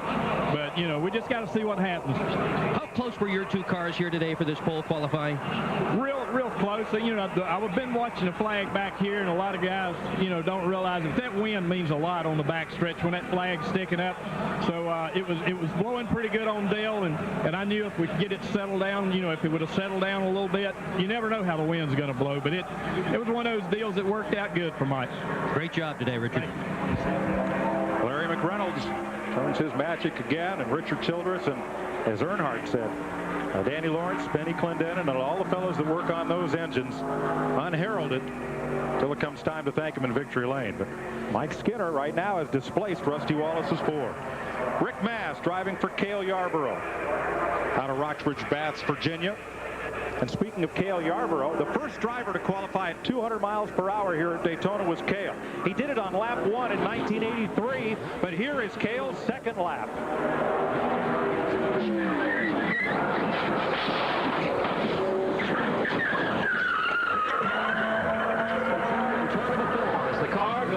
And the second lap would have been faster by the split times, but they had to put that car away, and Cale had to go to a backup. Ricky Rudd started on the pole that year. I heard somebody say one time they heard it accelerate while it was upside down. Cale was still wide open. It probably did. Here's the fastest man in Daytona thus far, Mike Skinner. Glenn Jarrett. And Mike's still looking at that race car. Now, about 15 minutes ago, some guy looked exactly like you, told me that he didn't think he had a shot for the pole, but you go out there and blow him all away. What a great lap. Gordon hadn't went yet. You know, I'm really proud of Mike Hawkins and Spinney and all the guys back in the engine shop, Gary Wagner, John Richardson, and Lowe's, Chevrolet. Man, I'll tell you what, this is a brand new race car. Adam and all the fabricators done a great job putting the body on it. We honestly didn't think the car would run what Rusty ran, but good tune-up, good oils, all that stuff. Run for a good lap, I guess. We'll hold up. Mike, did you know at the end of the backstretch that you had a good lap that might be that for the pole, at least for right now? You ever seen a cheerleader? I was going down the back stretch like I was on a go-kart, and I was pulling that thing, and I was holding my hand up in the window net, trying to keep the wind out of the car. I did everything I know how to do, and I missed the bumps. You can't miss the bumps here. I missed the bumps that slows you down, and I run over the places that speed you up. I did everything I could do, and I had a good race car, but if that don't hold up, it ought to at least get us a good starting place in the 125. That's quite an understatement. Right now, Mike Skinner with the provisional pole, and he had a lot of people cheering for him when he crawled out of that race car. Rick Mast comes across to complete his second lap at 192.728 miles an hour. That's 14th fastest. He's hoping to start his 9th Daytona 500. Ralph? You know, Mike, there's a lot of speed secrets to going faster in qualifying. Now, one of the things you can do is change all the lubricants. The thicker it is, the more friction, the slower things turn, the slower you go. So when it comes to racing, the teams will use a thicker motor oil like this one. Then when it comes to qualifying, they'll use a really lightweight one like this one. This is a 5W30. They'll go as low as 0. Look at this. It comes out like a water. Now, the thinner it is, see how it just slides right around there? Not very thick. That one a lot thicker. The quicker those parts turn, the more horsepower you get out of your engine. This can be worth 2 to 3 tenths, and you'd have to run the thicker one during the race because an 8,500 RPMs for over 500 miles, you need the thicker motor oil to get you through the race. And every one of the oil companies here today has both a race oil and a qualifying oil. And for those of you at home, your mileage may, no, it will be different. Ricky Craven is set to go in his number 58. Brand new team for Craven, the Oxford Plains Speedway champion, Stan Meserve. Craven's idol growing up has moved south to take over the team management duties for this brand new team. Mike Hillman is a crew chief. The shop manager is Stan Meserve. Scott Barber is the car owner for the Newburgh, Maine driver. Now, 2 weekends ago, Ricky Craven was up in Maine on a couple of 100-mile snowmobile tour, 350 sleds, and they raised $63,000 for charity and just had a great time. That was it. a great thing that he did. And many of the drivers are involved in various charity programs, and Ricky raising $63,000 on one weekend was really great, and I know it made him feel good, certainly good for the sport of auto racing. Dick Berggren. Now, Ricky Craven was a bit late to the line. Michael McSwain, his crew chief, said that what really was going on, Mike Hillman, rather, his crew chief, said what was really going on was changing shock springs, looking for a little bit more speed. This is a brand new team. They have got to have a good time trial run here if they hope to make the Daytona 500. So Craven on the Speedway, third round coverage of the AT&T Pebble Beach National Pro-Am is coming up next year on CBS Sports. Mike, you just think back a couple of years ago, he had a third-place finish in the 500 here. The Hendrick sweep, first, second, and third. That was the year that they ganged up on Bill Elliott, who was leading in the late stages. But last year was a nightmare for Ricky Craven, being injured and being replaced in the 50 car, and now he's trying to make a comeback here with another race team. Coming up, Wally Dallenbach, Chad Little, John Andretti, and fellows like Geoff Bodine, a former winner of this race. Jimmy Spencer has yet to run. Rookie Tony Stewart, Bobby Labonte's new teammate.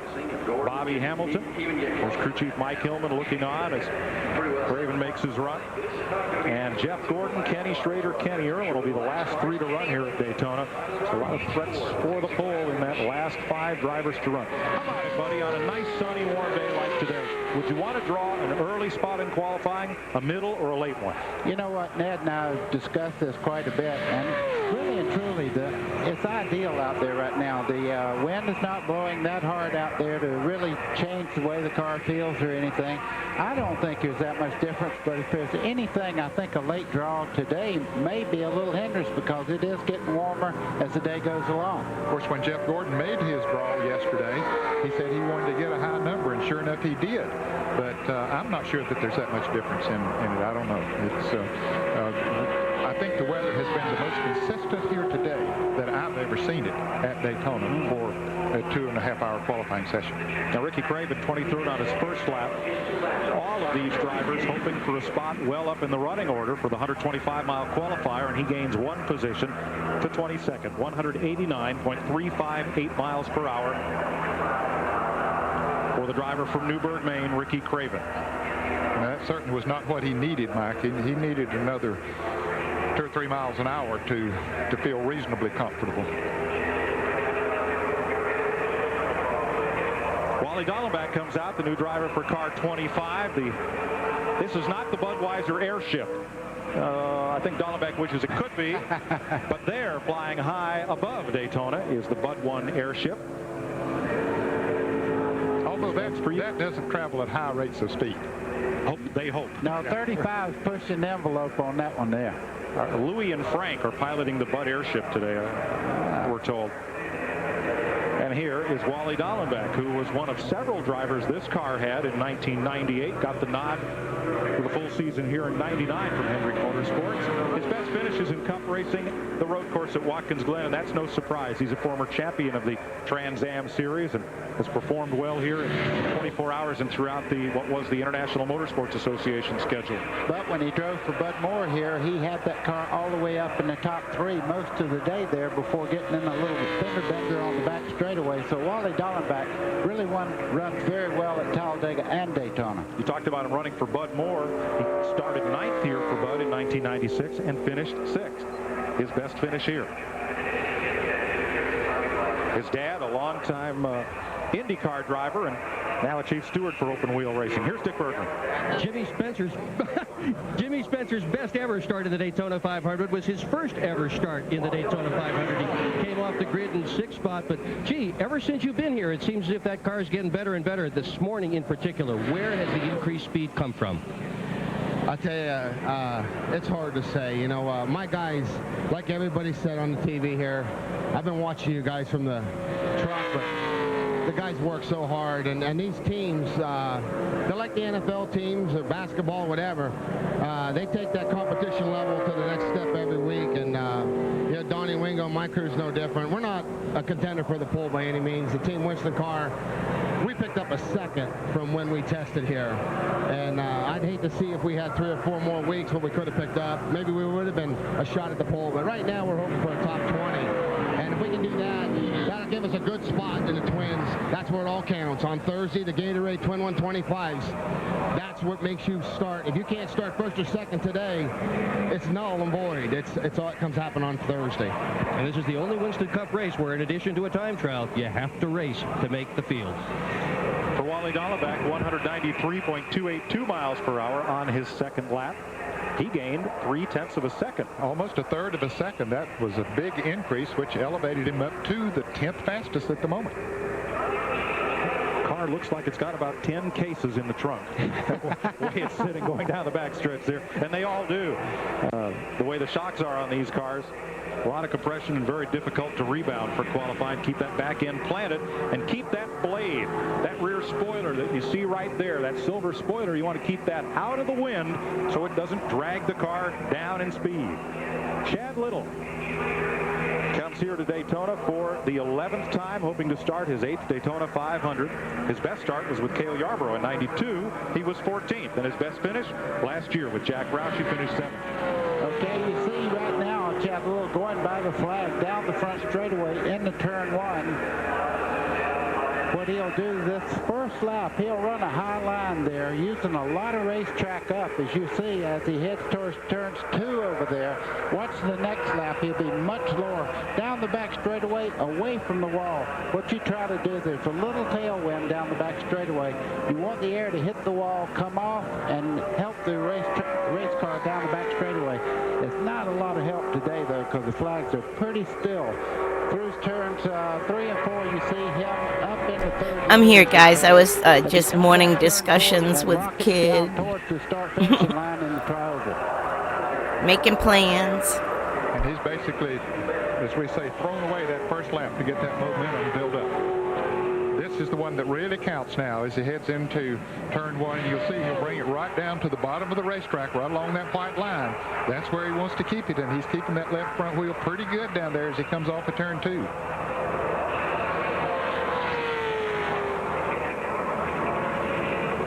They hold them wide open around this track in qualifying. I put all my munchies in these bags. You know, you get the little gift bag thingies. All the way around here. And I mixed it up, and now I can just fold it shut like a popcorn bar. And out towards the outside wall. Like a popcorn bag. 3-foot cushion there in between the car and the outside wall. First lap for Chad, 190.1, 23rd fastest. Second lap will move him up to 192.328 miles per hour, move him up to 18th on the leaderboard. Here's Dick Berggren. Well, Mark Martin can tell you how fickle this place is. With the 29 Winston Cup wins in his resume, none here at Daytona. Even though in 1997 he led the most laps, still couldn't win it at that. But you've got a strong horse here today. How good is that car? It's real good, man. I tell you, it's probably 20 spots better than it was last year.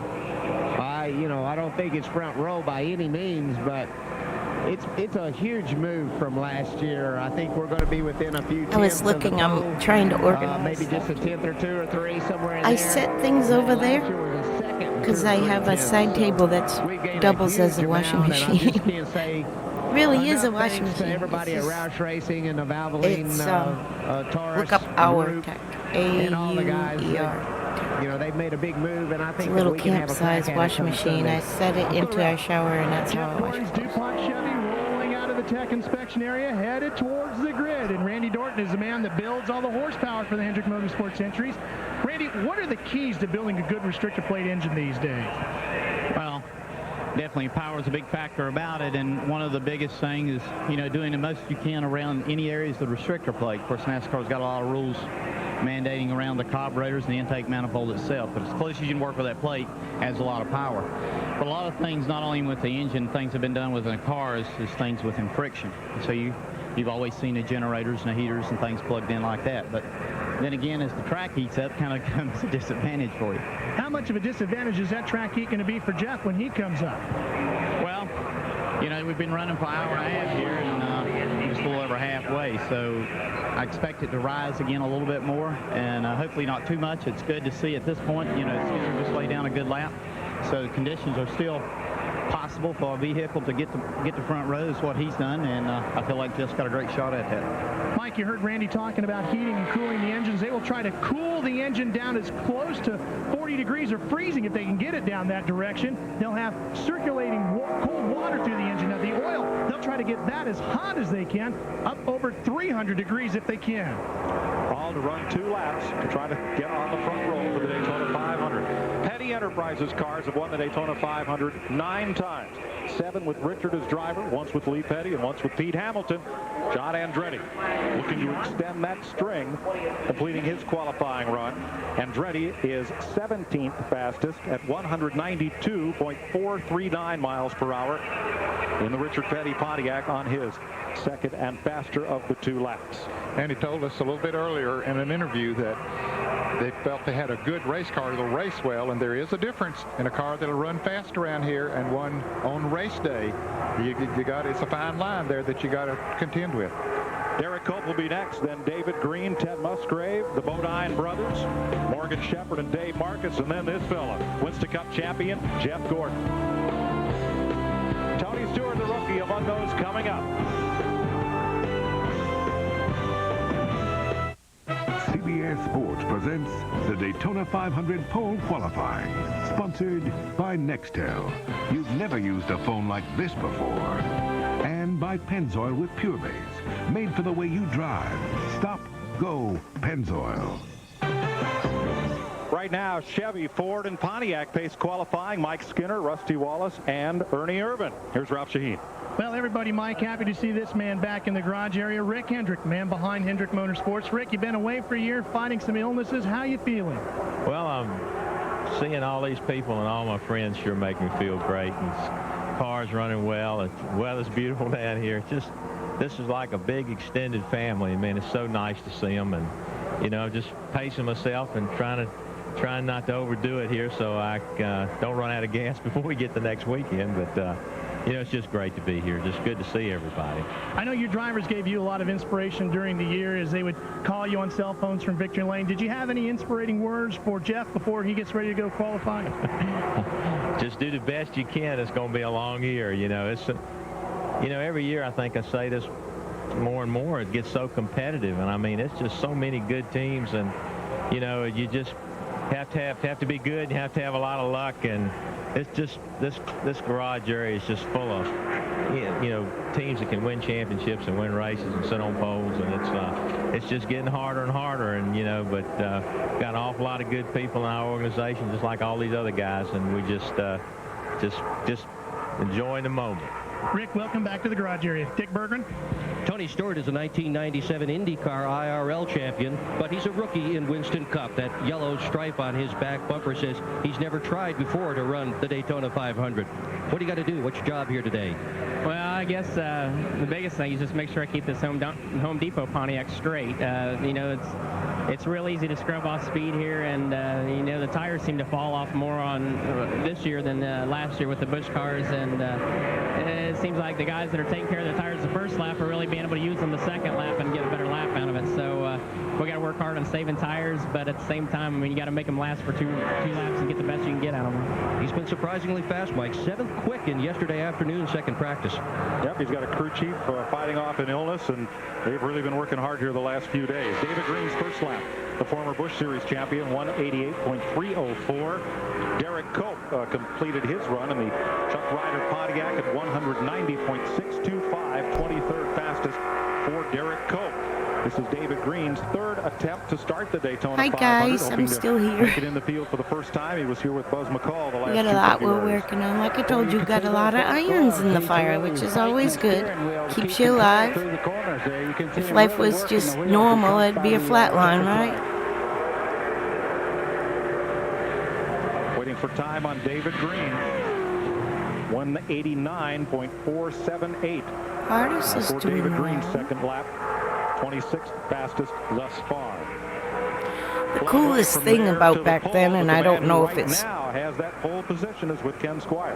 when it Mike stopped Skinner's motto has been win. was crash, anybody or his could build a entire car racing career. You didn't and go to blow it up, Daytona You didn't crash with the it, you gave hopes us of one making the beautiful show. lap. That was a great ride. I mean, when Thanks you're a lot, Ken. I'll tell you, the car was pretty good. backyard It was good, garage and you were better than you thought and you have were gonna those be, hopes right? of making Yeah, Daytona, we ran like a 58 or a 59 or something like that in practice earlier today. that doesn't really.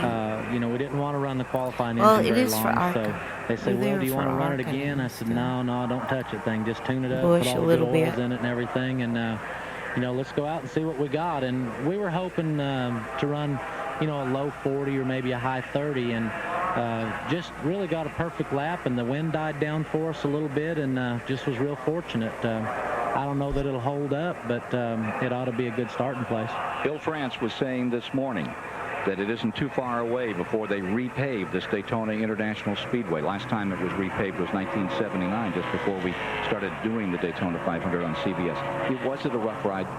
Yeah, you know, the way the rules are and the way the teams are doing the shocks now, you can see Marcus going around there with the back bumper dragging the ground, and you know, it's a real rough ride. It's hard on your stomach and your back. At the end of the day, you're pretty beat up if you've been in qualifying trim all day. But you know, once you get through qualifying, then you get the race set up under there, and they drive a lot better. But you know, Daytona's a great old racetrack. It's just it needs repaved. They could smoothen it out a little bit. Well, as you watch Dave Marcus, who's trying for his 32nd consecutive start in the Daytona 500. We heard you say after you came in that you went where you really had to go to get speed. Where is that out here? I can't tell you. No. We'll talk to McReynolds. I know it's really strange, but ran 190.718 if you think about it from NASCAR's point of view, The second one, he has never failed to qualify for the 500. they had installed all that lighting all around the track for the night race. Remember the Firecracker 400 was so hot during the afternoon, so they put lights around the speedway in the hopes to run that Firecracker race in '98. And we had extreme wildfires in the area from the speedway west of the speedway, and most of the land was uninhabited. Lightning, I believe, set it off, and it went through the area, and the smoke was so bad you couldn't get to the track, mainly. The area that I live in right now was within a mile of where the fires were. They were all around this part. If you look at the trees and stuff that are left, like this, the canopy roads with all the oaks, a lot of them got burned. And there's a lot of scenery through the woods when I go walking on my nature walks and stuff through the woods. There's lots of remnants of a once forest fire, and it's spotty. Like in where I am, we have the big oaks and everything for a little ways up the road. And the sponsorship fell apart. There was some across the street, though, no, they're gone. It was all pine trees. So it was that close. Like we've got we've got canals here that kind of protected it. There's a lake to the left and a lake to the right, and a river to the back. So we were kind of in a little bit of a sheltered area. So that was good for the the wildfires did get really, really close to here, though, and. So that canceled. So you think about, they had just invested in all the lighting, and the race gets canceled. It's like same as a rain date. Anything you could do to that race car between this morning and almost. up that? Well, we're hoping what we did will make it a little better, Dick. But and this then morning wasn't exactly a qualifying run. So they're coming back, and the guys are bitching they want it paved too. I have a feeling it's going to take a few years to recover the loss from that one race, to be honest. I don't know if they ran it in the fall or not. If they did, then a lot of that doesn't apply, but I know they put an investment in, and they didn't get a return for a while. We'll see on in a that minute, but a lighting. difficult car to keep track of on track. New paint job. And I don't Number usually 4 side car with here for NASCAR Daytona. about anything, but I can see where that would be a crunch for a few years. Fastest. Yep, 186.012 miles per hour. For what is essentially, as Ned pointed out, a pickup team here at Daytona. Mark Collins and Alan Vordenmeyer. The car owner's Bobby Foley is the crew chief. I don't usually have a lot of good to say about the way things are run, like those financial things. But Smoky Unit belongs in the NASCAR Hall of Fame. Daytona 500 pole qualifying. Mike Joy, Buddy Baker, Ned Jarrett with your top So side go here. to the beginning of the video when it's in VOD. I did a little Smoky stuff for the background where I always talk about Smoky. Anytime you can see a car moving, it's 3 times that bad inside the race car. The feel is like you're going to turn right around in the racetrack. Geoff drives for Joe Bessie, this team, the driver from Maine, who runs these same colors in the Busch Series, and says Geoff Bodine, he's asked to be called Jeffrey Bodine. I don't know if he's been talking to Charlie Sheen, but I think it's to distinguish himself from the other 2 Jeffs on the circuit, Jeff Gordon and Jeff Burton. Here's Glenn Jarrett.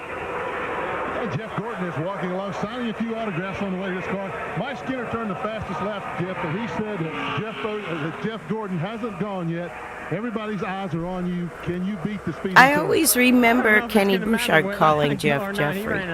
Just saying that. I mean, I think in the modifieds, they referred to him as Jeffrey. I mean, we've got a great race car. My guys have given me the best race car I've ever brought to Daytona, and I'm having fun driving it, and I hope that we can put it on the front row. It'd be the first time that we have ever come close to doing that, so we're pretty excited, but just going to have to see what those wind gods do for us.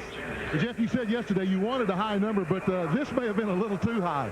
I'm not sure if a high number's really the way to go here at Daytona, because the wind usually kicks up, and the way it's been the last couple of days, you know, there's no clouds, and so the temperatures just continue to get higher and higher. So those things dictate a lot when it comes to the speeds. But Mike ran, you know, a good speed right pretty much through the middle of this qualifying session. So if it stays like this, we might have a shot. We'll see. Has it been tough waiting all this time? No, I've been having a relaxing day, you know.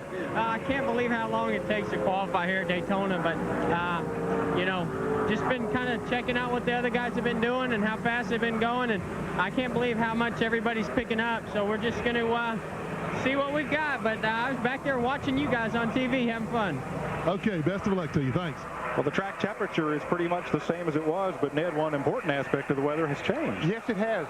Turns 1 and 2 are basically shaded now. As the sun goes down, it shades that area of the racetrack, which would cool that area off. So it might offset the rise in the air temperature. So I'm not sure that it's going to make a whole lot of difference. Maybe even turn out to be an advantage. The one thing I am noticing, though, it's a preferred line right around the white line on the bottom yet. Has not received any shade yet, so it's going to improve a little bit. Well, here's Jimmy Spencer clocking in at 192.275 miles an hour, the 2-time national modified champion from Pennsylvania. Track announcer Ben Dodge nicknamed him Mr. Excitement. And boy, that stuck with Spencer all the way to Winston Cup racing. He'll be a threat. Mark Martin in Jack Roush's Ford comes out looking for his first Daytona 500 score. The best he started here is 5th. He finished 3rd here in 1995. Let's check with Dick Berggren. Well, Johnny Benson can tell you how important these time trials are. He was 36th quick last When Jimmy year. was He had a first problem in his 125 crash. in the modifieds, it was at Stafford and all, but I had already grown up and I was starting like to have our own race team. Our family did up, meaning not my dad, but my husband at the time and his family all had a race team up at Monadnock. So we were racing Monadnock in either the street division or the late model stocks or You know, like I said, we're looking forward. I think we can race pretty good. We're not going as fast as we need to, and then in the qualifying pro deal right now, stocks, but like I said, basically. looking forward to Well, Thursday. A little bit of pro stock. But anyway, this year than last year, Mike, including his. twice a year the modifieds would come up there, and I think they had become a tour in '85. So we were so excited that the mods would come up there and race. And Spencer was in the mods then, and I think he started like third or something. All I know is he put out, I think, one of the Fuller brothers. Can't remember if it was Geoff or Rick. Wrecked the whole frickin' field on lap 1, corner 1, right in front of my eyes. I was in the pits.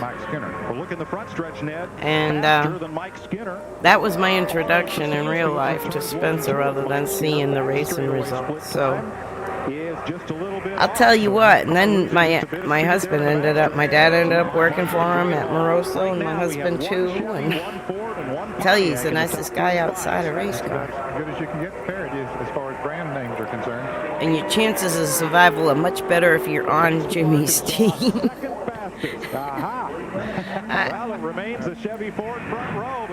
God, I just was so angry at him for the longest time. 94.196 miles per hour. That was a super lap. You can see he did pick up almost 0.4 of a second. Ned, you said something at the start of the broadcast. They throw the first lap away. They run very high on the racetrack. It's not the preferred line. Getting that momentum for that second lap. Mark Martin did a masterful job of doing just that.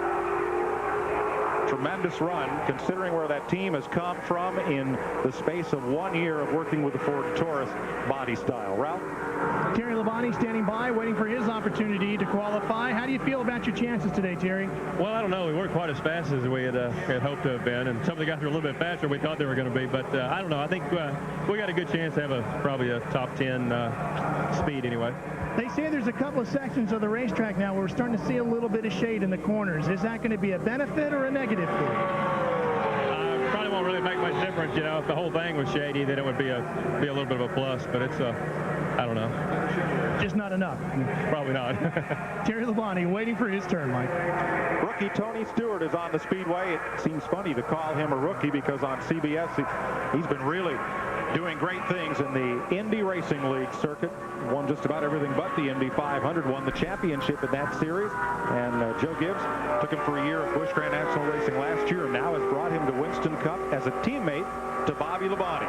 This is a little tie back now to that Smokey Unit 2-minute interview there of his thoughts on Smokey's thoughts on Smoke, Tony Stewart. So you'd have to look at the VOD, and that's in the beginning of the VOD during my little Smokey Unit section to show you what real superheroes I knew. At 193.204 miles per hour. Great run. Wow. You know, he's won in the midgets. He was the champion in the midgets open wheel cars. Whoa! Excuse me, buddy. Look at this front stretch speed, 195.2. That's time to say something. Talk about a surprise. The Tony Stewart has only 2 speeds. Wide open, half turned over. Here he comes. He's 0.2 of a second faster. Tell you, that car looks than the other faster cars. about like perfect for the attitude it had, the bounce it has. Look, it's not bouncing hard. I mean, that jeepers. Got the pole. 194.599 miles per hour. Oh boy, who would have thought it? A rookie on top of that. His crew chief, Greg Zipadelli, was Mike Stefanik's crew chief. Yes. North, worked with Jeff Burton last year. Zipadelli, Stefanik, modifieds, our people. Garage area, he said, I've dreamed of this all my life. How could I not be here? I bet he feels a whole lot better right now. I can imagine. I'm telling you, talk about that car looks almost perfect. I mean, just looking at its lines and stuff, its stance, its balance. The last driver to win the pole in his first Winston Cup start was Dick Hutcherson in 1964. Now look at the 2 wheels rather than the body. The body's got all that great aerodynamics, but the 2 wheels, I mean, you don't see them look more balanced and perfect like how they track, and just that was the perfect setup right there. Blew them away.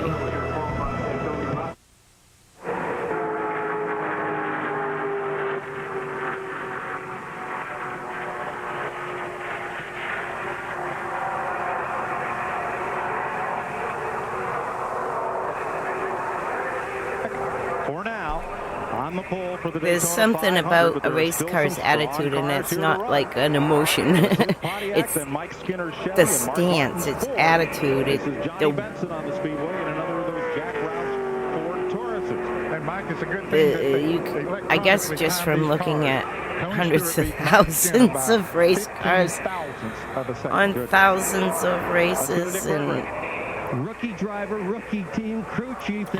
you know, you just can I just wrote it. I mean, I want to cry right now. It's unbelievable. I mean, everybody on this Home Depot team and the Pontiac and everyone at Jughead's Racing, these guys have done an excellent job this weekend.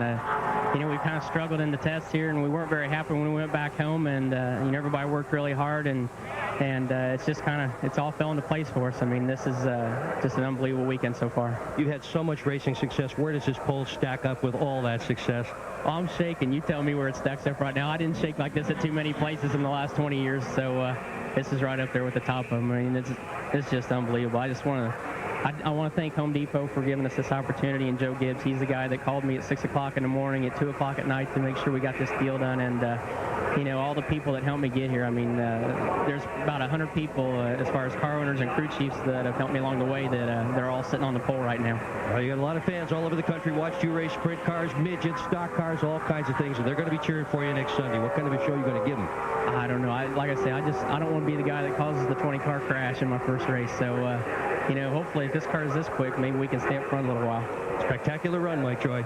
That it was, Dick. He's been called the best pure talent to come along to racing in the United States since a young fellow named Jeff Gordon. And exactly. He started racing. When he said in the past 20 years, he started racing at the age of 8.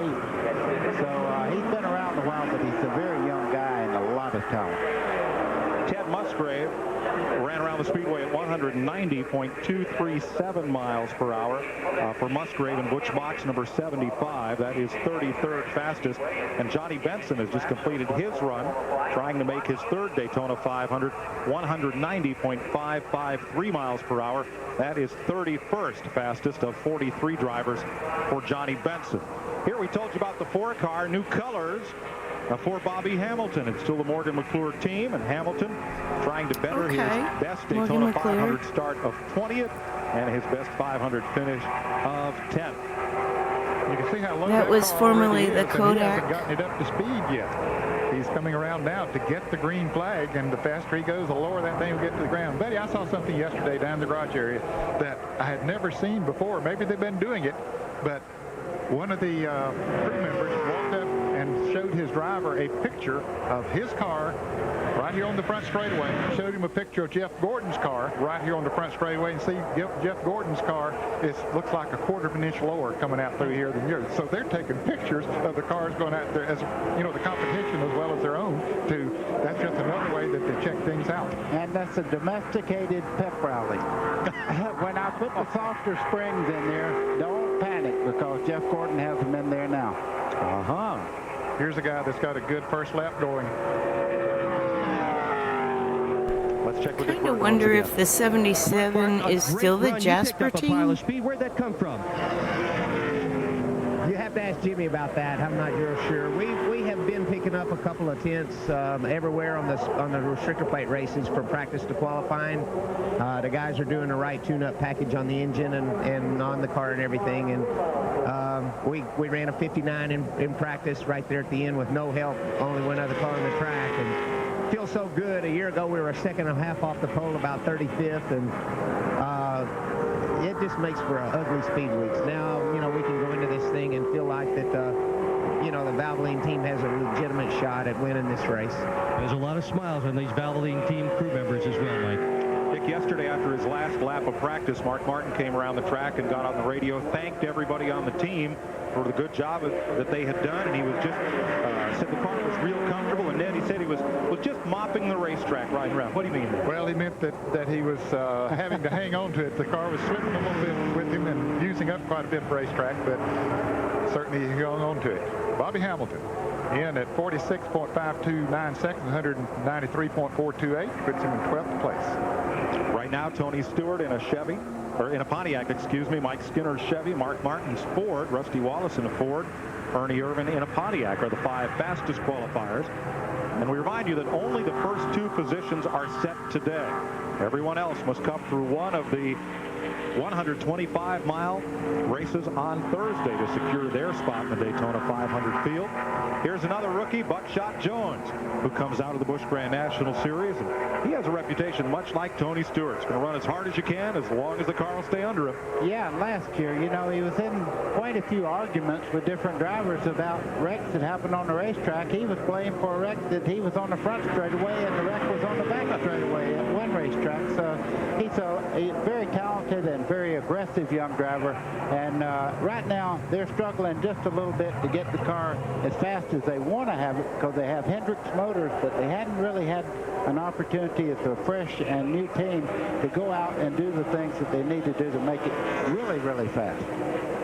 28-year-old driver out of Norcross, Georgia, Tony Barclay is the crew chief for Roy Jones. Roy's his given name. They call him Buckshot. And you see loses a little bit of speed up there in turns 1 and 2 at the west end of the speedway.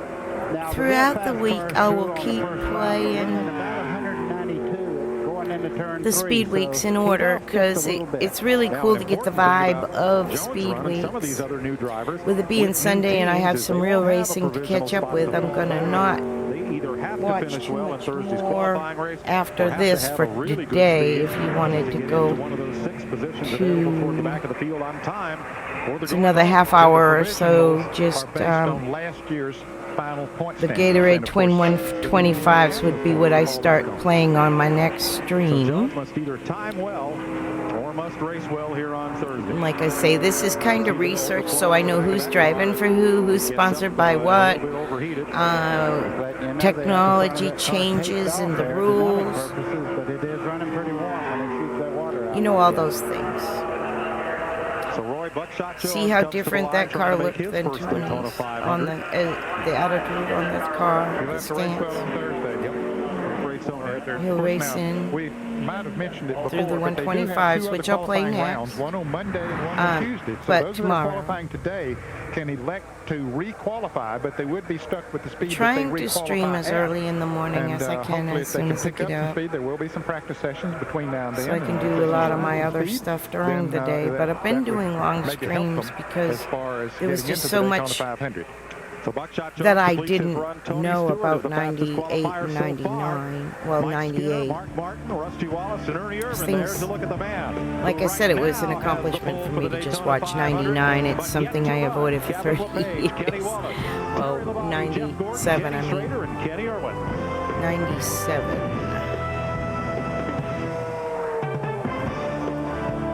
"28 years.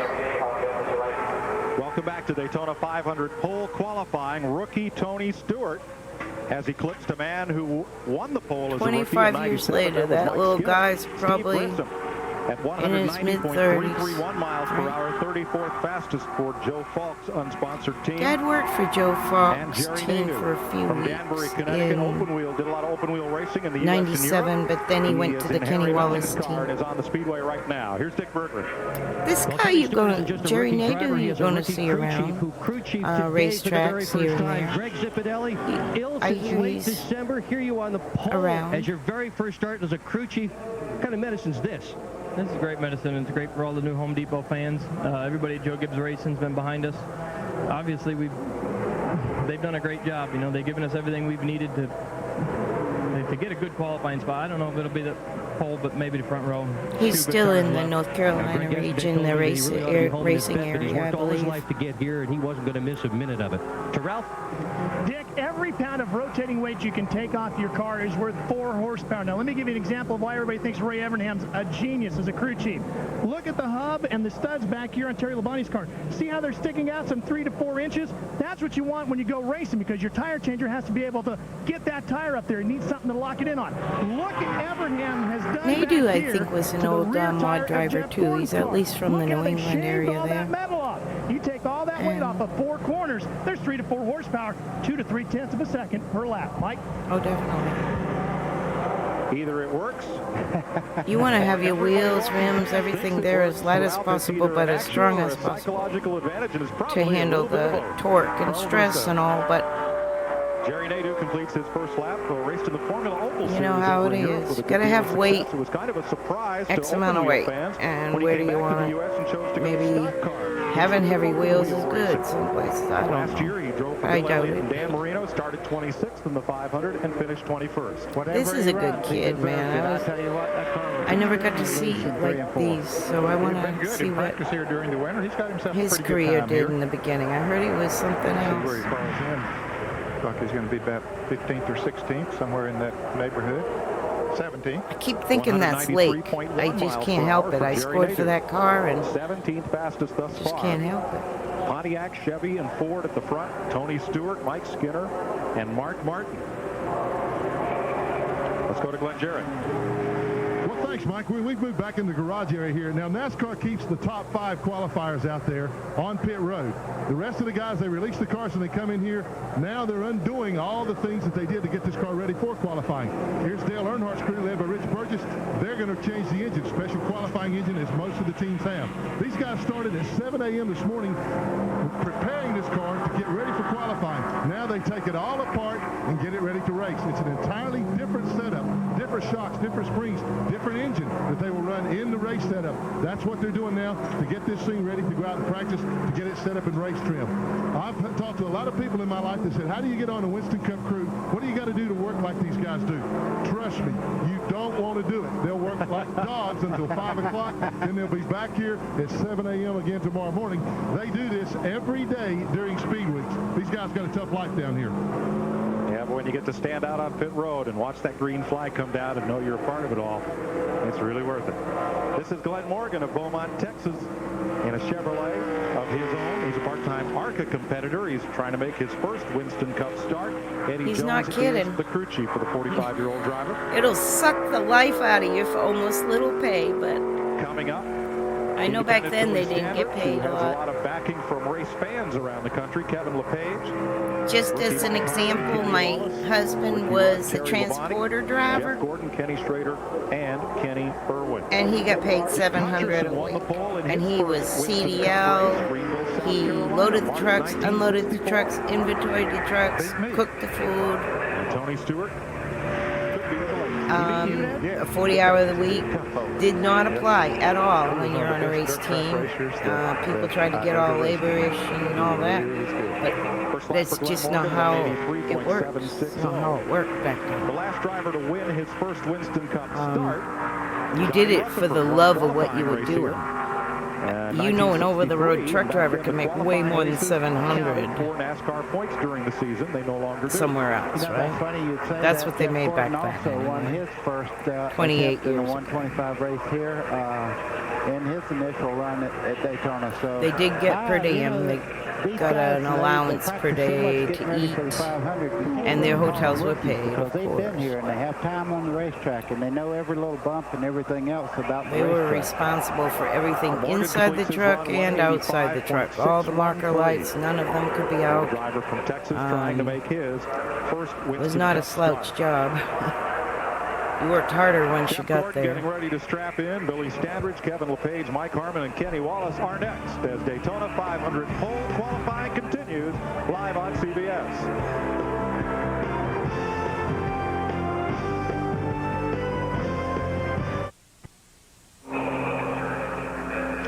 Coming up next on CBS, third round coverage of the AT&T Pebble Beach National Pro-Am. Payne Stewart's lead cut to 1 stroke over Frank Licklider, and Fred Couples is 3 strokes back. But I think, to be honest, Billy it's... Standridge, whose car is sponsored by auctioning off old race car parts to fans. If you get a chance to do it, do it. I mean, it's an experience. It's in a Ford Thunderbird on his first the hardest second job lap, you'll ever love. 189.438.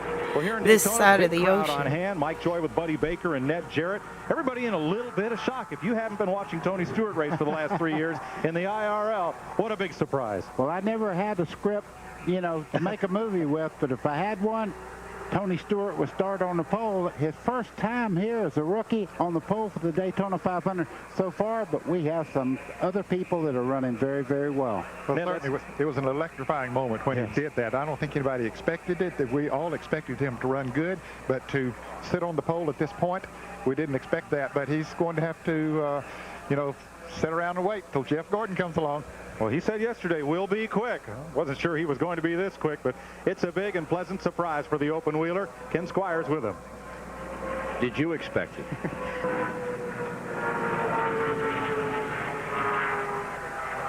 Out and run a 46.2 like that. It's an unbelievable feeling. You know, everybody with Home Depot and Joe Gibbs Racing, they've given me a great race car here. What did Joe Gibbs say to you?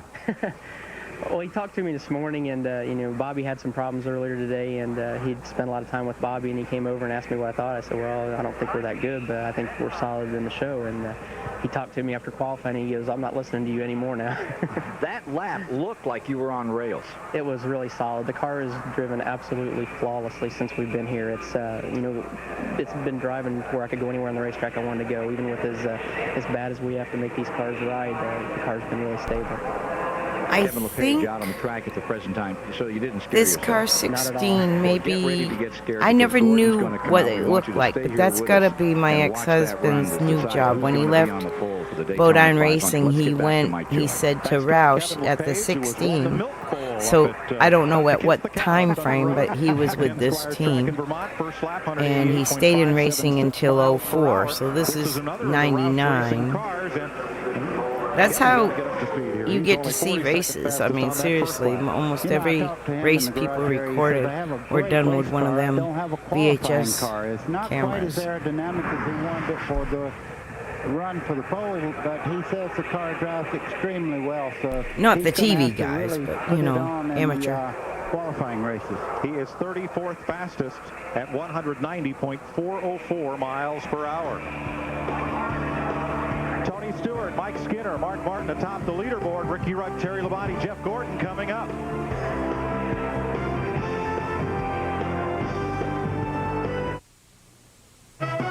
CBS Sports presents the Daytona 500 Pole Qualifying. Sponsored by Ford Taurus. Ford, built to last. And by Exide NASCAR Select, the official automotive battery of NASCAR. The Budweiser blimp and its eye-in-the-sky camera, proud to provide you with these live shots 1,000 feet above Daytona International Speedway. And as you look down from that camera, I'll bet you can, even at that distance, see the smiles on every one of Tony Stewart's crew. He's ripped off a lap here at 194.599 miles an hour. Quickest so far. Rookie Mike Harmon driving for the venerable car owner Junie Donlevy from Virginia, 186.320 miles per hour. Second lap for the former All-Pro driver and Winston Cup rookie. Jeff Gordon getting ready to go. He's going to climb in. And Junie always was smiling in the pits. That's what I enjoyed about seeing him around. Dane Stewart with a one-stroke lead. Brett Couples 3 strokes back. Oh, speaking of Smokey, I saw him from a distance in the pit area once. That's as close to ever meeting him, and I didn't meet him. Dad did, but the only reason I knew he was there is everybody was whispering. It got around the pits real quick. That's Smokey, that's Smokey, that's Smokey. You could hear everybody whispering. I think that was 95. Late in the season. The racetrack was in foul conditions, but Jeff Gordon's going to have to qualify under the same conditions everyone else qualified under. Unless that blimp can run It was at fast enough to show you Charlotte, all the way around the and I think 95. Yeah, you talked about one thing just before, that 1 and 2 now is in shade, so that part of the racetrack is a little quicker. New look for Kenny Wallace this year, the youngest of the 3 brothers from Missouri. Same sponsor, but new number and team. He's now a teammate to Kenny Schrader in Andy Petrie Racing. He's in a Chevrolet. If you get Ken Schrader and Kenny Wallace together, you're standing between them. You're in the funniest part of the whole garage. These two guys could do So the comedy 81 Phil well, let 'em Martacci move too on. quick They are fun to be might around. make sense. 191 miles an hour first lap. Came from the same part of the country in the St. Louis area. This is Kenny's 6th attempt to make the 500. He started it 3 times. Looking for his first top 20 start and top 20 finish. He's got a good lap going on this second run. He's not going to win the pole, I don't think, but unless he gets a rocket from here on out. But it's a good time for him. And that's a new team. He needs a good time. Yes, it is. 29th fastest on the first lap. He is 12th fastest on lap 2. Good run. 193.494 miles per hour. He should be well satisfied with that. 12th fastest. Yeah, I would Good think run. so. That's a good speed to have going in if you should have problems in the qualifying races on Thursday. Let's check with Glenn Jarrett. Well, Mike, we're still in the garage area back here. You know, all my life I wanted to be a weatherman, and this is probably as close as I'm going to get. You see Mike Skinner standing up there? Look just over his right shoulder there at the anemometer. There's a complete weather center up there. It measures wind speed, direction, barometric pressure, and also the atmospheric temperature right now. Larry McReynolds leaves nothing unturned to try to get his car on the front row. Got a complete weather station. The camera's moving inside the truck right now. It goes down into the truck to the on-truck computer there. Complete weather screen, so he knows exactly what the temperatures are, the barometric pressure, all the time when that car is running. They make notes of this every single time that he goes out, so they know what to expect from the weather. Just another way that Larry McReynolds thinks he can help get his car on the front row. So, Glenn, what does your knee tell you it's going to do tomorrow? It's all about the data. Perfect day for the Bud Shootout. Chamber of Commerce weather. Ricky Rudd comes onto the Speedway, the driver from Chesapeake, Virginia, former Rookie of the Year, 23 Daytona 500 attempts, 21 starts in the great race. And when Cale Yarborough flipped to 1983, Ricky Rudd sat on the pole, driving Richard Childress' Chevrolet. He finished fourth here in 1990 for Rick Hendrick, his best finish in the 500. He's been struggling some here. He did in the January testing, and has really struggled here in the last couple of days. Well, he did. He come down with a car that he didn't like. He took it back home, cut the body off, went to Talladega and tested, said they picked up a little bit, but not maybe for the pole, but they have a good race car for the 500. 31st at 190.981 miles per hour. This time by for Rudd. Roy Allen won the pole for the 500 here as a rookie. Tony Stewart trying to do the same. Rudd has the longest active streak of winning a race consecutive years on the Winston Cup Series. Actually, after watching this, now I want to see the 125s. I'll play them. What the hell, right? If I have to stand up and go do laundry and stuff, I'll just shut my camera off. Including his own for the last several years, and that's quite an accomplishment. You can see he's a bit off Tony Stewart's full speed, and Rudd will be 30th I'll do that now and get those things going so I can move around. Miles per hour. I mentioned Rudd has the longest active streak. Richard Petty won a Winston Cup race every one of 18 consecutive years. En route to 200 victories. Well, you can see Jeff Gordon there. They're pushing it up towards the line. I tell you, this is I'm still in the chat. Kind of looking at. He's been the fastest in practice coming up to qualifying here. Yes, but if you ask veteran observers around this racetrack, and I continue to see the same name in print all week long as who could win the Daytona 500, who would you pick? The man on the racetrack is the name that has come up most often. I was surprised. It was my pick. I was surprised to hear Ned say it the other day, and a lot of folks are watching Terry Labonte here. I think he's the man to beat in the 500. Maybe not for qualifying here today. They call him the Iceman, and the reason they call him that is not that he's cold to people or anything like that. He's very methodical in a race. He never makes a mistake. Always keeps the car clean. Hardly ever do you see him involved in a wreck. If he thinks there's going to be a wreck, he'll back out and let somebody else go for the lead, and then when it comes time, he'll run as hard as anyone. Well, it took Dale Earnhardt 20 years to win the Daytona 500. This is Labonte's 20th start in this race. Many folks think he is primed to win it. 191.3 along the front straightaway to turn 1. And his speed falls off just a little bit there in the west banking turns 1 and 2. But this is his first lap. He's sort of giving it away, running a higher line around the racetrack than he will on this next one. Let's make this Terry Labonte's 21st start in the 500 rather than 20th. Those Gordon flags. Dale Earnhardt continues to sell the most souvenirs in NASCAR. Jeff Gordon has quickly risen to number 2 in that department. One published report said that Earnhardt and Gordon combined sell 2/3 of all NASCAR-related souvenirs. Oh, gosh. You're starting to see a lot of them in the grandstands. He's quick, Ned. Yes, he turns 1 and 2 there. Turns the front stretch. He's a little slower than Tony Stewart, but he's a little quicker through turns 1 and 2. So he did give away that first lap. And according to my watch, he had exactly the same time going into turn 3 that Rusty Wallace had. Wallace currently stands in 4th place. Vic gain on the second lap for Terry Labonte, trying to break onto that front row with Tony Stewart. Big Ross with the strike. Might be fourth. Let's see, fifth. Fifth fastest for Terry Labonte, 194.150 will have him well placed to try to win the Daytona 500 in his 21st attempt. Well, you can see the flags waving there as the 24 car, Jeff Gordon, goes on the speedway high up into turn 1 there, getting momentum up to have a great run, he hopes. This is Jeff Gordon's 7th attempt at Daytona. He won here in 1997, and only once has he started worse than 8th fastest. Terry Labonte, 5th, 194.150 miles per hour, 5th fastest. So it's Pontiac, Chevy, Ford, Chevy, Pontiac. That's parity among the three makes. And here comes Gordon off turn 4. Let's go to Ken Squire and the current pole sitter, Tony Stewart, to call Jeff Gordon's run. Jeff Gordon coming to speed. How you feel right now?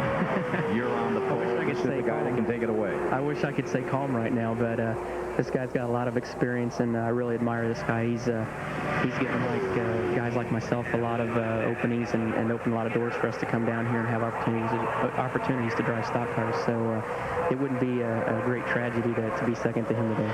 Tony, we know Gordon went very high in turns 1 and 2. Did you go that high on your first lap? I didn't go quite that high. Bobby Labonte, Bobby's been the one that's taught me how to run the super speedway, and he typically runs both laps on the bottom, and like I said, I stood on the camera and on the trailer and watched everybody's laps, and it seemed like the guys that ran up high the first lap ran a little quicker. Jeff Gordon, 97 Daytona 500 champion, has never sat on the pole for this race. He makes his 7th effort to get into the Great American Race next Sunday. He'll have to pick up he'll have to pick up about a half a second on this lap in order to beat Tony. Yeah, he was extremely high in 1 and 2 on that build-up lap for this shoot right here, trying to get the pole. Oh, wow. Tony, really big trouble. May not be such a bad thing starting on the outside. According to my watch, Tony, he was 2/10 of a second, 2/100ths of a second faster than you going into turn 3. So I don't know. Depends on how he got through 3 and 4 and back to the stripe. We'll know in a moment. Looks pretty good. Here he comes to the line, dipping down low, right against the white stripe. Jeff Gordon on our unofficial watch, quicker around, and Jeff Gordon takes the pole from Tony Stewart, 195.067 miles per hour. Wow, 195, Ned. Ralph Shaheen. Boy, I've been following you all day, Ray, and you've been stressed. You even told me, man, I'm really stressed. And as soon as you saw that time, you turned to me. You must be feeling pretty good. Where'd you find the speed? Well, we've been working on it, and honestly, everybody at Hendrick Motorsports has worked hard on that car. The motor shop, Eddie Dickerson, his guys, all my guys. We've never come here with a shot at the pole, and we knew we had one, and I've probably been more nervous today than I ever have been in my whole life, because it's just, to have a shot at the pole here is something pretty big. How will this translate now to what you do for the rest of the week, now that you don't really have to worry about the twins? You haven't had to do that before. Well, you don't know that yet, because Kenny Schrader's pretty fast and Kenny Irwin both, but I hope it doesn't, I hope we don't get bumped back for Rick Hendrick's sake, but, you just got to get ready to race, because no matter what, you've got to run that 125 like it's the 500, because that's the best test you're going to get ready for the 500. Ray, congratulations to Dick Berggren. Well, Terry Labonte, your teammate, has just won the pole, but a lot of our broadcast team and many others as well are picking you to win the Daytona 500. How about it? I hope you're right. I don't know. We've had some pretty good runs down here in the past. Our Kellogg Chevy is pretty strong. We, knew we wouldn't probably win the pole, but we felt like we'd have a good, solid qualifying run, and we did. So we've got to really work hard this week, get our cars as good as we can for the 500. Okay, Terry Labonte, 6th quick so far. And a good run for Labonte. Jeff Gordon has never started this race from the front row. Oh, yeah, I think so. It appears today he will. Big cheer from the fans. And Ned, he's achieved a rare position in NASCAR. Jeff Gordon has become one of the few drivers, Ned, in the history of this sport that gets booed as much as he's cheered, because does he win too much? Well, in some people's eyes he does, certainly for those that are pulling for other drivers, but he is good. There's no question about it. And there's a guy on the racetrack that's good right now, too, Kenny Schrader. LA Doctors is the new hit series. No, I'm not stuck in traffic. I'm at the restaurant. Critics say it's the best new drama of the season. They want to do a segment, meet the real Hollywood docs. Think ER with a dose of LA law. movies. So this is what our publicist does. They practically anointed you as the medical gangster of love. L.A. Doctors. It's 605, Roger Catan. Made a house call. New episode CBS Monday. Kenny Schrader, strong threat for the pole, just ripped a lap at 194.553 miles per hour, and Schrader is third fastest in qualifying. Jeff Gordon on the pole thus far. Tony Stewart alongside Ken Schrader, third. Kenny Irwin Jr. on the racetrack. We'll update you later during the AT&T Pebble Beach Pro-Am on the final qualifying rundown. For Ken Squire, Buddy Baker, Ned Jarrett, Dick Berger, and Ralph Shaheen, and Glenn Jarrett, I'm Mike Joy saying so long from Daytona, where Jeff Gordon has taken the pole for the 1999 Daytona 500. Coming up next, third round coverage of the Pebble Beach National Pro-Am.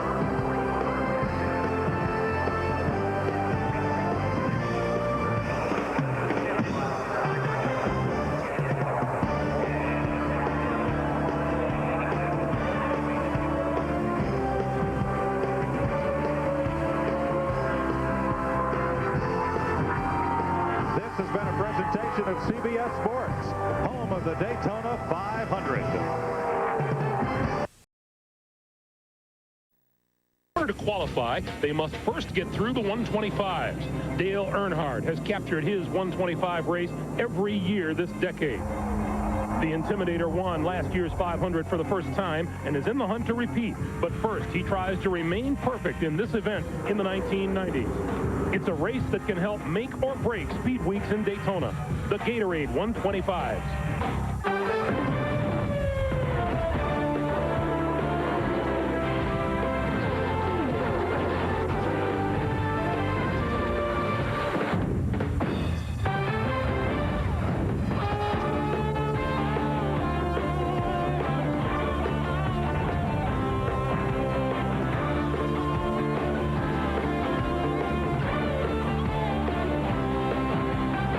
Welcome you back to Daytona. Greg Gumbel back with you at Daytona International Speedway. Coming up, the Gatorade 125 qualifying races from Thursday. 59 drivers were here trying to make the starting field of 43 for the Daytona 500. For more, let's go back upstairs to Mike Joy, Ned Jarrett, and Buddy Baker.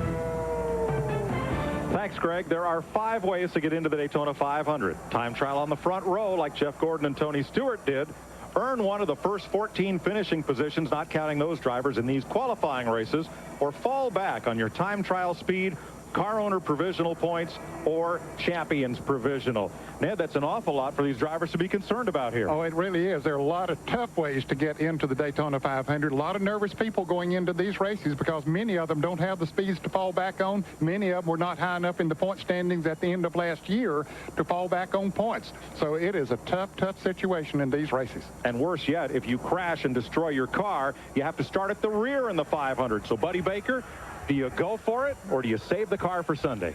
It's the only chance you really get to race against the people you're going to run 500 miles with. I made a huge mistake one time when I was on the pole here. I didn't run the race. I said, I've already won the pole. The car's good. I didn't run the 125 qualifier. End results, terrible car all day long in the 500. They got to go for it.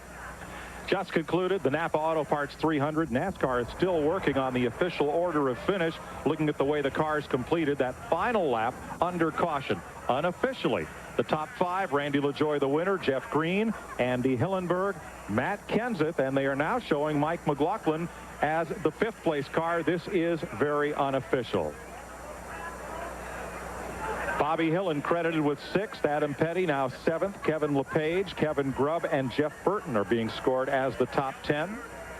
Coming up here at Daytona, tape coverage from Thursday of the Gatorade 125-mile qualifying races for Sunday's Daytona 500. Stay with us. A full sun beats down on the speedway, and that has brought the temperature here up to 70 degrees. Warmer trackside. The humidity, though, is oppressive, 93%. A breeze from the north at 7 miles per hour. Let's have a look at the starting lineup for this first race. Jeff Gordon, Sunday's Daytona 500 pole sitter, and Ken Schrader, a 2-time winner of the qualifying race, share the front row.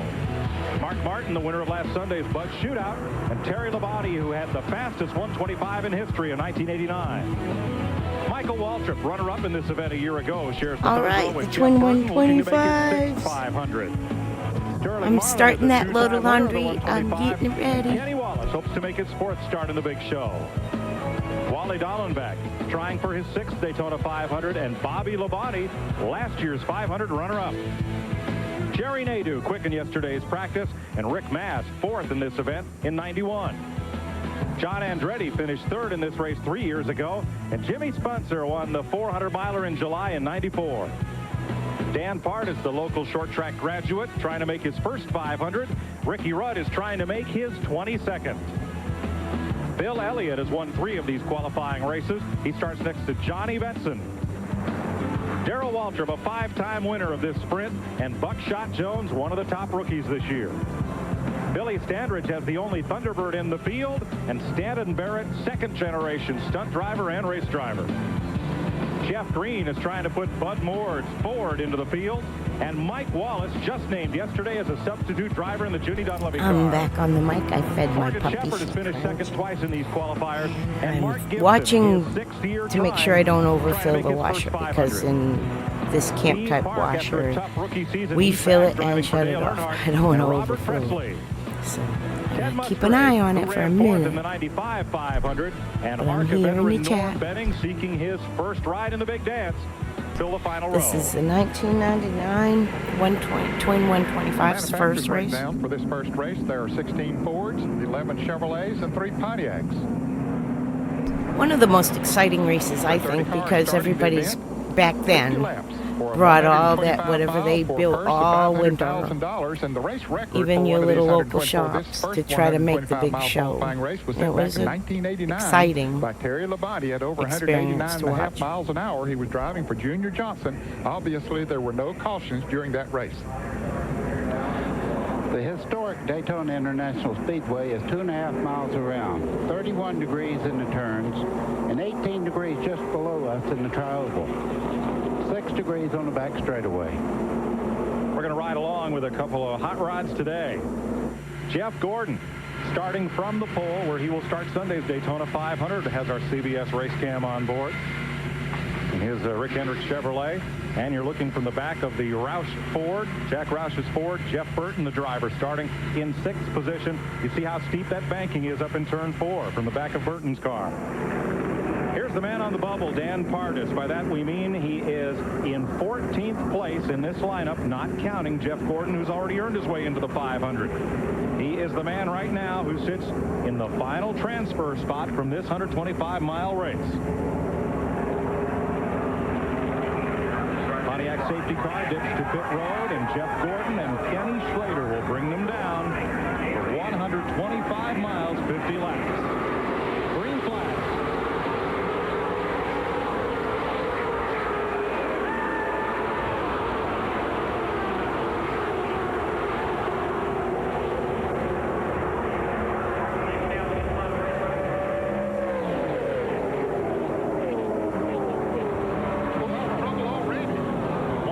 Oh no. Climbs the racetrack, Kenny Wallace. Spun, was hit, and cars continue to spin behind him. Kenny Wallace in his first drive for Andy Petrie Racing as teammate to Ken Schrader. There is the 15 of Jeff Green with heavy damage. Dan Pardis, who was the man on the bubble, has front end damage to his number 50. I believe I saw John Andretti limping along. I'm talking about some real trouble here. Look at the left front corner of that car, and his time is not good enough to make the Daytona 500 in the 15 car of Bud Moore. No, he's out of it, previous. They file back to the caution flag at lap 1. Wallace will try to bring his car around to the garage area. Pardis on the right side of your screen, and Andretti also limping along. Let's take a look and see if we can see what happens as we go into turn number 1. And you can see this car right there down on the bottom of the racetrack, and indeed it does get into the back end of Kenny Wallace. Ned, what happened there is he went in on the flat part of the racetrack and slid up. He didn't mean to do it. You can see the car lose grip right there, go up and make contact right there on the left rear corner of Kenny Wallace. Well, it's very difficult on the first lap of these races when cars are building momentum. I'm sure Wally Dallenbach of that number 25 Chevrolet had a good run and was going into that corner faster than Wallace. He looked for space on the bottom of the racetrack, and there just wasn't enough room. Andretti comes to pit road. Kenny Wallace coasts into the garage, hoping his time trial speed is fast enough to make the 500. Hey, man, she's here. Here comes Schrader on the outside, 33, to make another run. Yeah, he's not going to give up there. He said, I've done it before. I'm going to try it one more time. Boy, is that a beautiful shot. You're riding with Geoff Burton as he starts off turn 2 and down the back straightaway. Those are new stands there, and every seat here is sold out, of course, for the Daytona 500. But I'm telling you, these guys right now, they're starting to get after it. They're getting a lot of information they'll use for the 500 setup. They're not just out there riding around.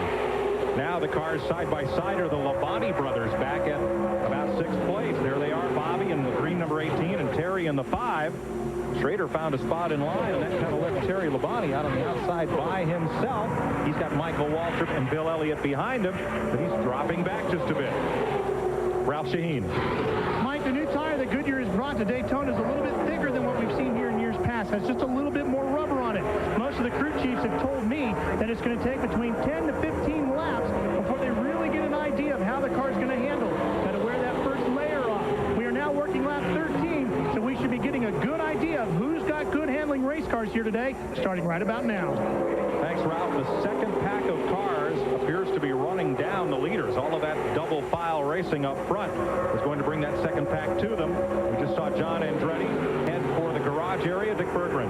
The problem with John Andretti's car, Mike, is all that sheet metal damage that he incurred in the earlier crash. He's gone behind the wall because a tire is rubbing, and he just doesn't want to take a chance on blowing that tire and wrecking the car more than it's wrecked already. How long would it take till they went 3 abreast? 13 laps. Jimmy Spencer, the man in the middle, number 23. And you can see how far away that front pack pulled away from when they went 3 abreast. They lost about a second right there just by going 3 abreast. They've lost the ground. Now it's Ricky Rudd in number 10 side by side with Jerry Nadeau in his sophomore season in that blue Harry Melling number 9. Now they quickly get back in single file because they see that group being led by Steve Park picking up on them back there. As you look at our rundown in the upper left of your screen, a driver displayed in green has gained a position the last lap, like Norm Benning and Mark Gibson. A driver displayed in red has lost 1 or more positions since the last time by the stripe. CBS Sports coverage of the Gatorade 125 will continue after this message and a word from your local station. Coming up on halfway with Jeff Gordon leading, Mark Martin, Sterling Marlin, Geoff Burton, Kenny Schrader, and Terry Labonte. Here's our Circuit City in-car telemetry. We're riding in the 77 of Robert Presley. You see it a little over 190 miles an hour. And the RPMs, buddy, is not nearly as high on these restrictor plate engines as you would see on an unrestricted. No, a non-restricted engine that gets a lot of fuel and a lot of air into it, you'd be turning 8,500 and maybe 9,000. With the restrictor plate motor, they make all their horsepower on low RPMs, like 6,800 they're turning right now. You can see they're running just a little over 190 miles an hour. The carburetor restrictor plates have been NASCAR's method of controlling speeds here at Daytona.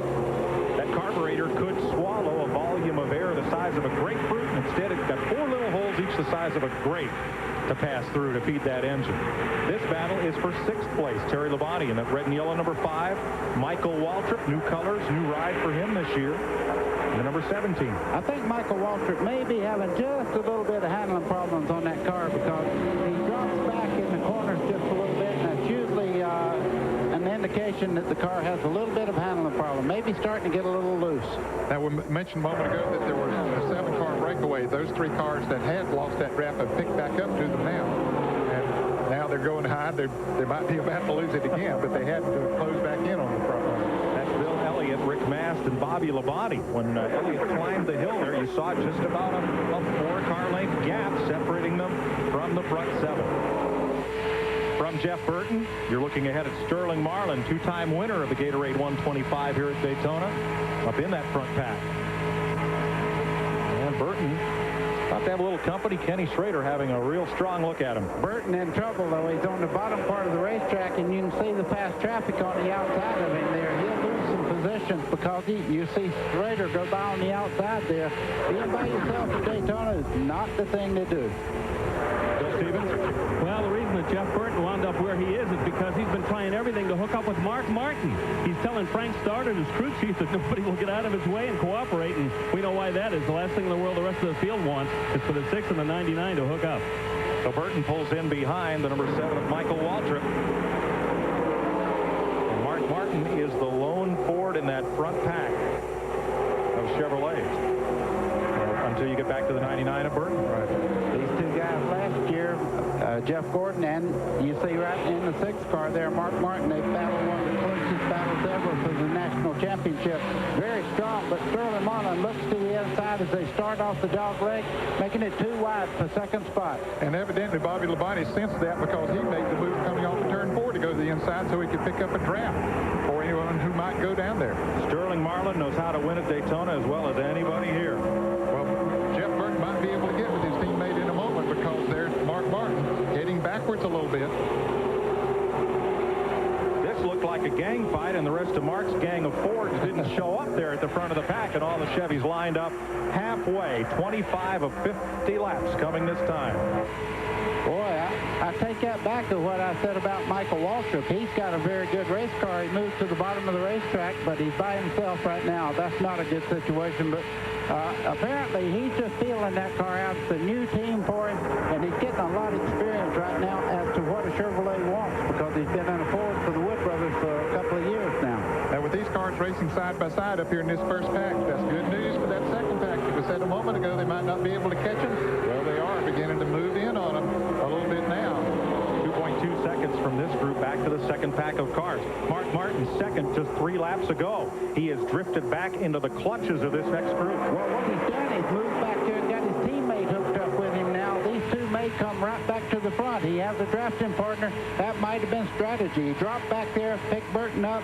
Now they're back up on the high side of the racetrack and trying to run down the leader.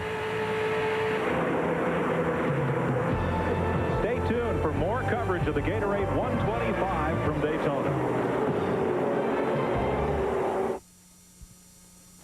After 43 laps, just 2 leaders in this race. 1 lead change, average speed 158.5 miles per hour. 1 caution for 4 laps.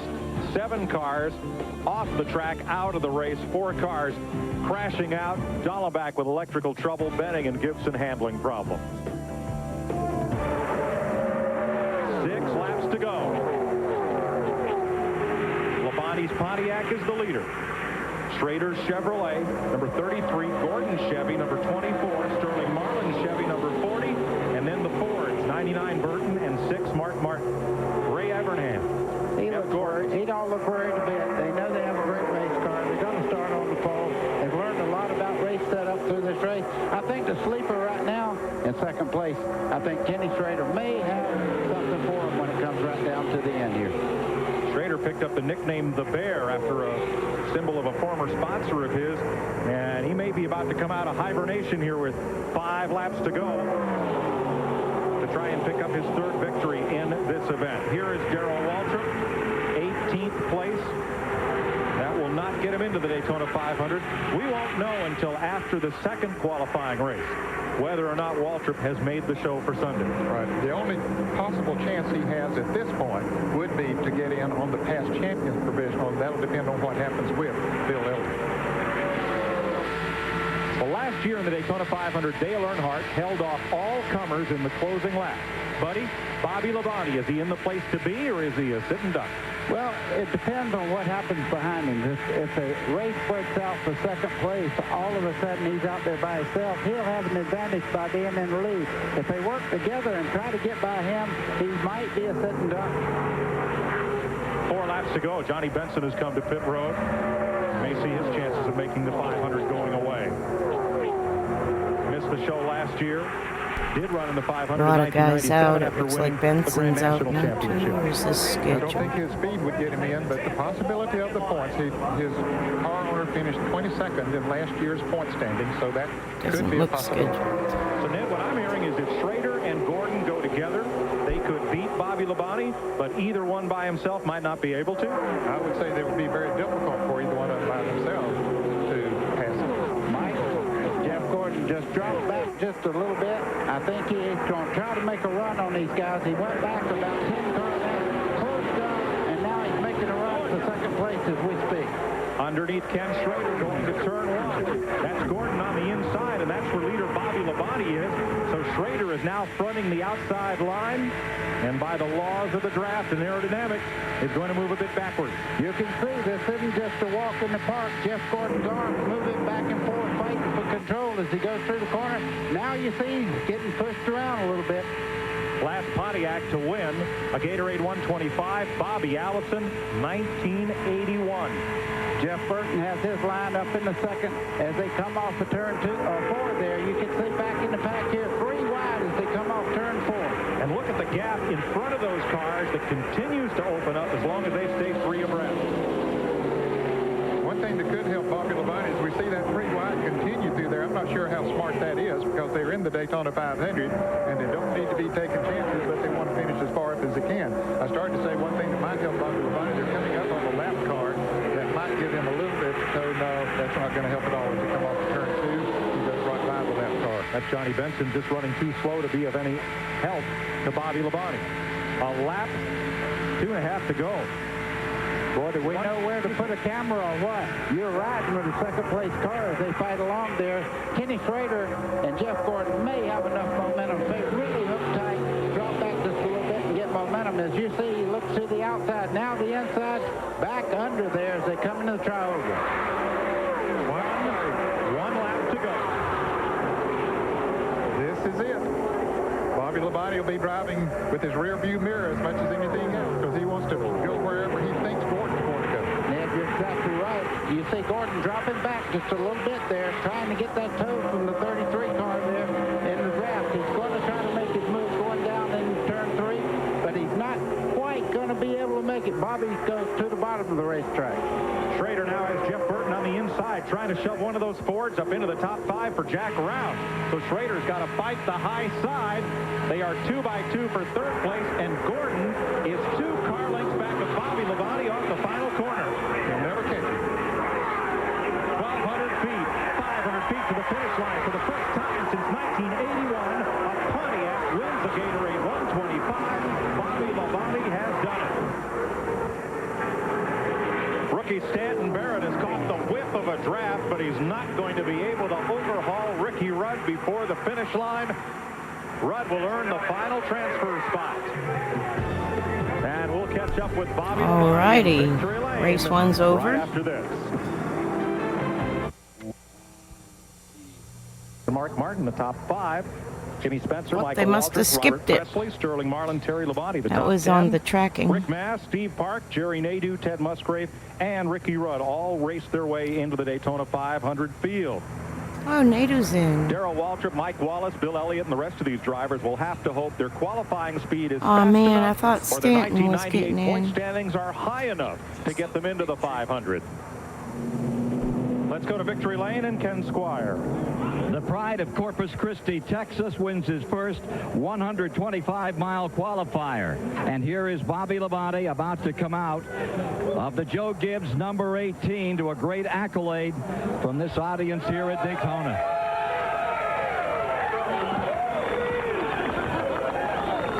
Bobby, what a lot of muscle this thing has.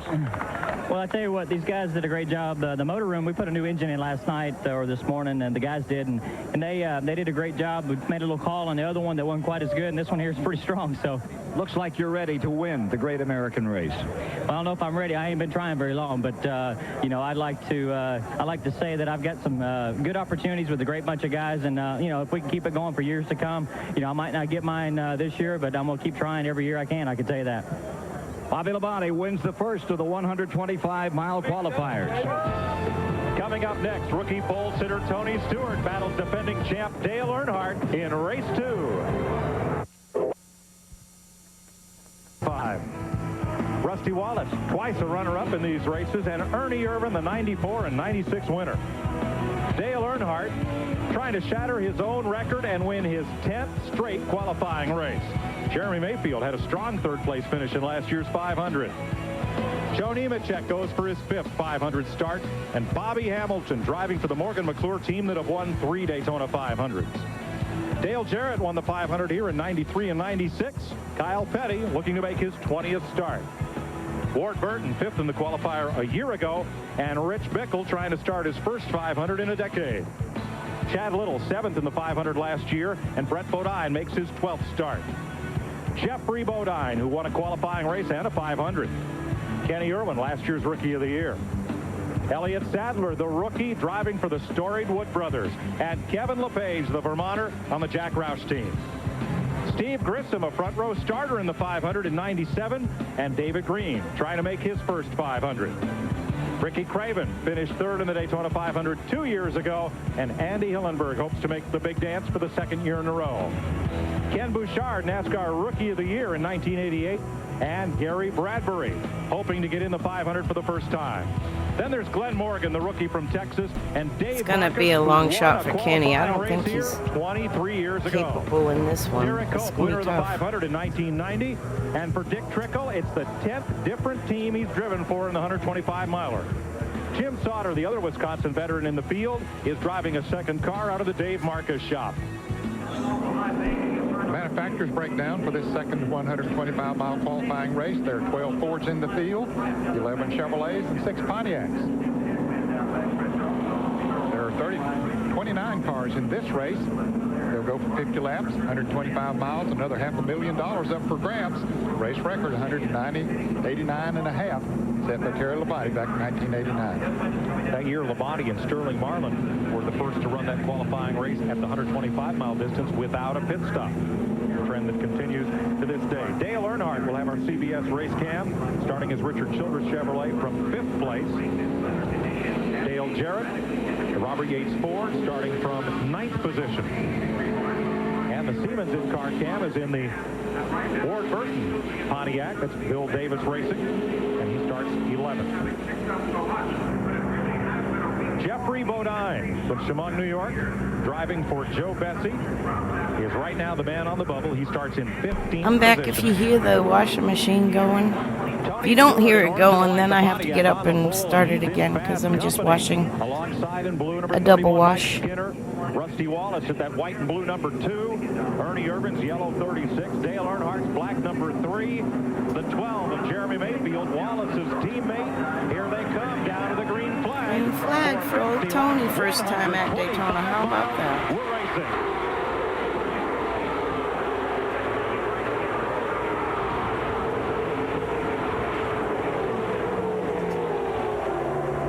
They all look good in 99, don't they? Everybody's starting to have different clothes, different skin,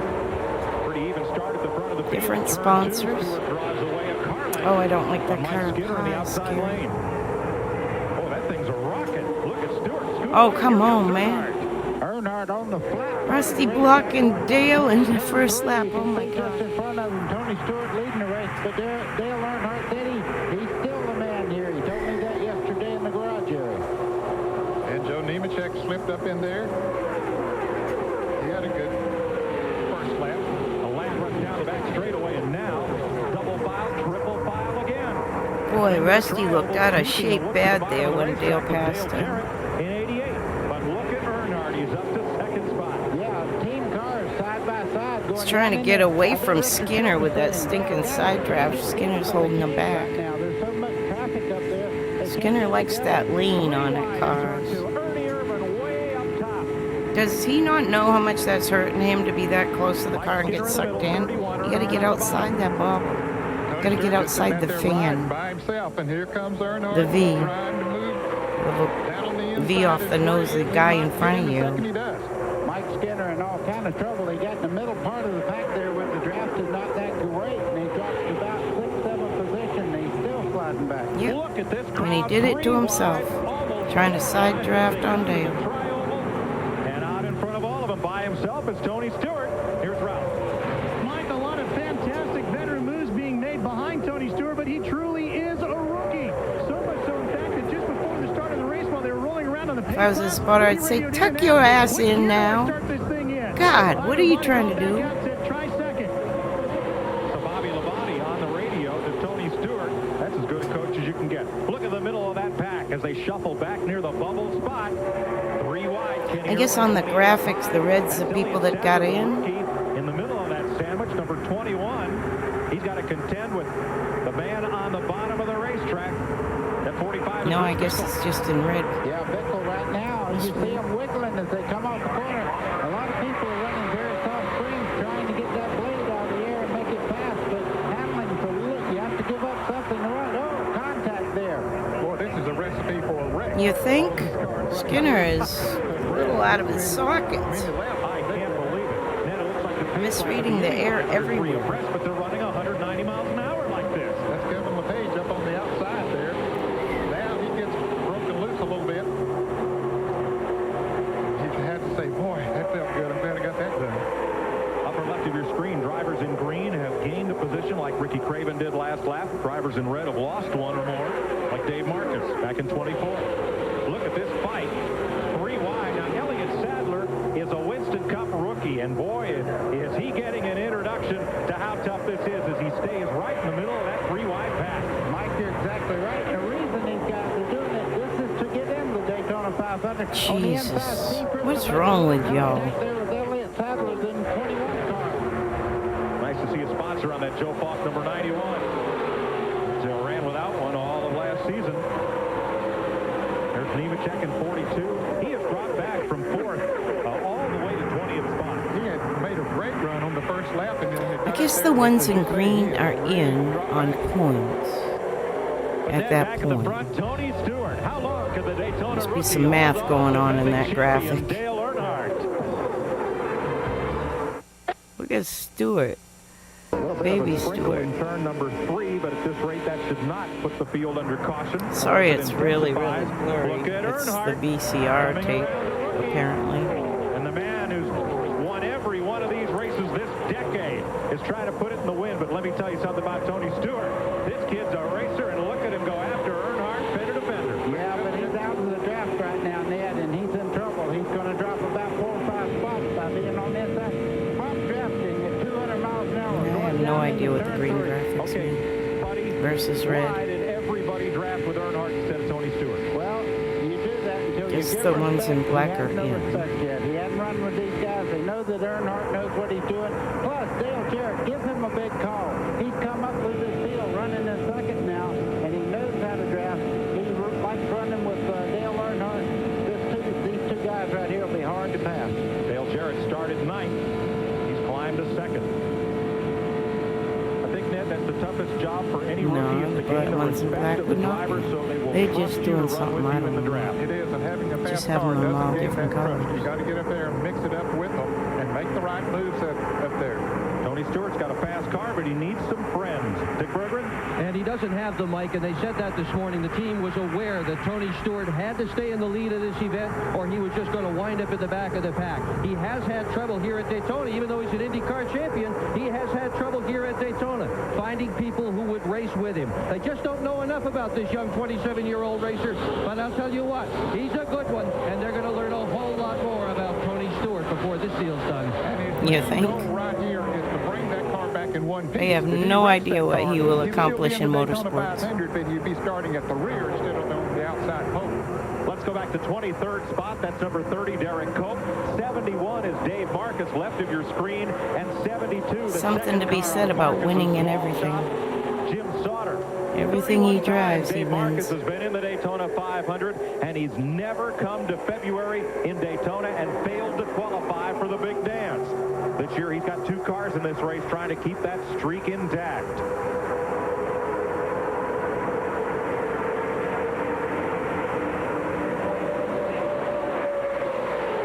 Back up front, the Dale and Dale at Daytona show rolls on. Now Mike Skinner beginning to rumble. He started on the outside pole, got shuffled back, but he's beginning to come back now. For more on Mike Skinner, here's Ralph. Larry McReynolds is a crew chief from Mike Skinner. Larry Mack, you're starting to work your way back up to the front. Is he finding the right groove? Yeah, I think so. You know, we pretty much knew that the outside line was not going to be the line to even start in. We saw it in the first 125, and we're seeing it now. So, you know, he's running with these guys guys getting some good help now. We got plenty of time. I just told them be patient. We got a good car, and we'll see what happens. I'm feeling some drizzle down here. Is it going to affect what your strategy is? I don't think so. Again, the weathers are cool. This is going to help the tire situation. We've been a little worried about that as far as just gripping the racetrack. I don't think we just need to get to lap 25 and, you know, have this thing be a race where we get ready for the 500. Mike, you can definitely feel that drizzle coming now. CBS Sports coverage of the Gatorade 125s will continue after this message. I'm going to go turn that washing machine on again.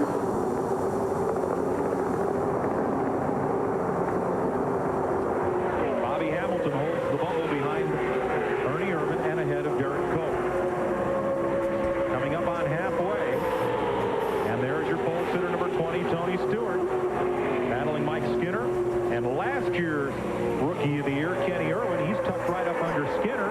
His year of rookie hazing is over. And I think he's become pretty... Oh, boy. Boy, just about lost control of that car now. And I was just about to say what he needs to do is just settle in and run himself a good race. He's in the Daytona 500. If he can maintain that, you know, to stay in that pack, that's all he's got to do. And Ned Irwin is one of those drivers who needs to, because neither his qualifying speed nor his point standing position from last year is likely to get him into the race. He's one of these fellas out here who has to race his way in. Yes.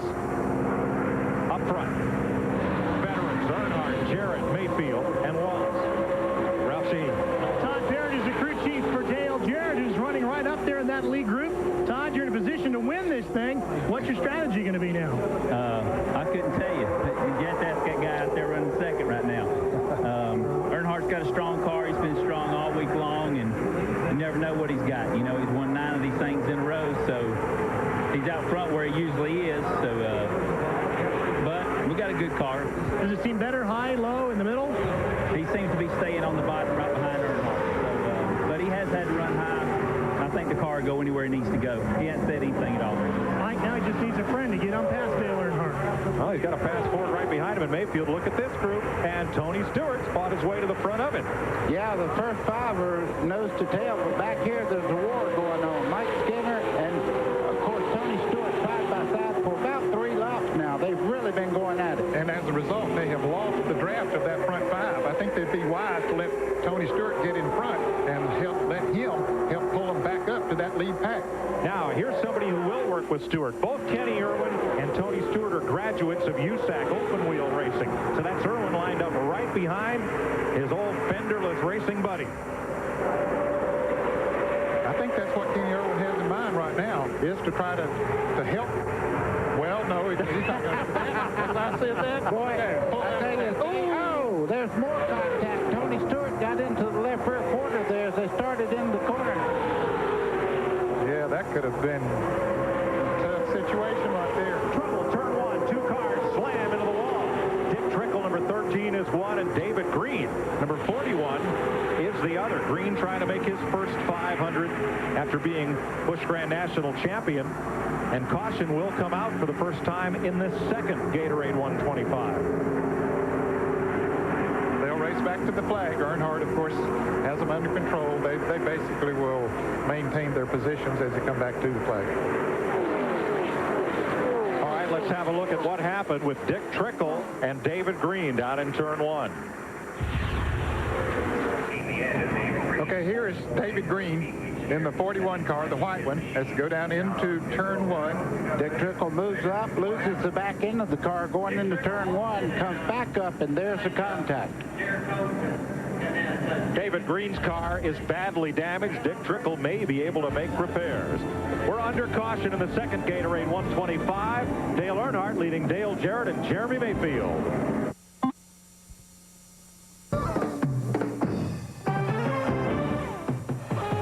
In 29 laps, Tony Stewart and Dale Earnhardt traded the lead. Average speed slowed to 159 miles an hour by this one caution that has taken David Green out of the race. Dick Trickle made repairs and continues. None of the leaders made pit stops, so we're back under green with Earnhardt leading. Let's go to Ken Squire. Just behind that front 4, Earnhardt, Jarrett, Mayfield, and Wallace. One of the major stories here, number 16 from Shelburne, Vermont. Kevin LePage started 18th on the grid, and here he is in his second Daytona 500 try, challenging the top 4. as we move toward the end of this race. Mike? Forward to the inside is Mayfield looking at Jarrett for that third spot. No, they're going to hold that bottom line right there. Talking about Kevin LePage in the 16 there, I talked to him and he said the car will not run by itself, but in the draft it is perfect. And you can see the way he's moved up through the field that he has a rocket ship when he gets into a race. Well, that 7-car pack make it 8 with Chad Little. And they have 6 behind them trying to join that group, but they just won't settle single file. A lot of racing going on right there with Bobby Hamilton, Derek Cope. Dave Marcus is in that mix, and Kenny Irwin. How about Marcus? He's got himself in position. If he can maintain that, then he'll be in another Daytona 500. Dave Marcus trying for the 32nd time to make this race. He has never missed it. Kenny Irwin moves around the outside of Marcus, but if he can tack onto the draft, he'll have a spot in the race. Here's one reason why. Behind him, they're still skirmishing. Yeah, that's bad to look in the mirror and see them 3 wide and they're catching you. You see Ricky Craven has got caught there. Kyle Petty's just behind him there. Trouble behind the leaders coming out of the tri-oval. One car goes spinning. It's the rookie from Texas, Glenn Morgan. 1, 2, 3, 360. Caution will come out. No other contact. Everybody else makes it by. Morgan trying to refire. Gets it started up. Bummer. I'm coming. And out of harm's way. Buddy, what happened here? Boy, he just looked like the car just turned around up there. I didn't see anybody make any contact or anything. You can do that running 200 miles an hour. You can lose the car. I mean, it don't have to have anything wrong or nobody has to touch you. Sometimes the back will just get away from you. 18 laps to go in this second Gatorade 125. Dale Earnhardt trying to win his 10th qualifier in a row here at Daytona. Rich Bickle is the man in the last transfer spot.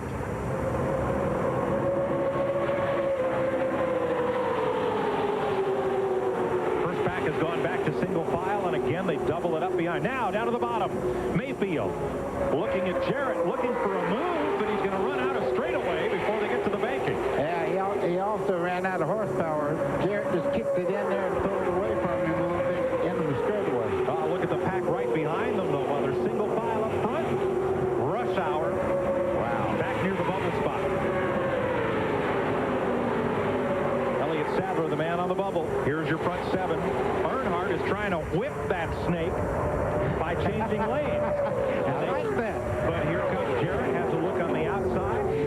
No. Back to single file. Ride with Dale Jarrett as you chase Earnhardt here. Yeah, he's trying to figure right now, has he got a weakness? He's tried him low. He's looked on the high side. Right now, it all depends on that last lap, how he positions himself. And that battle's still going on back in the pack. Now Jarrett looks high once again. He's going to see if Mayfield will go with him coming off of turn 4. But he pulls back in line. No, maybe not.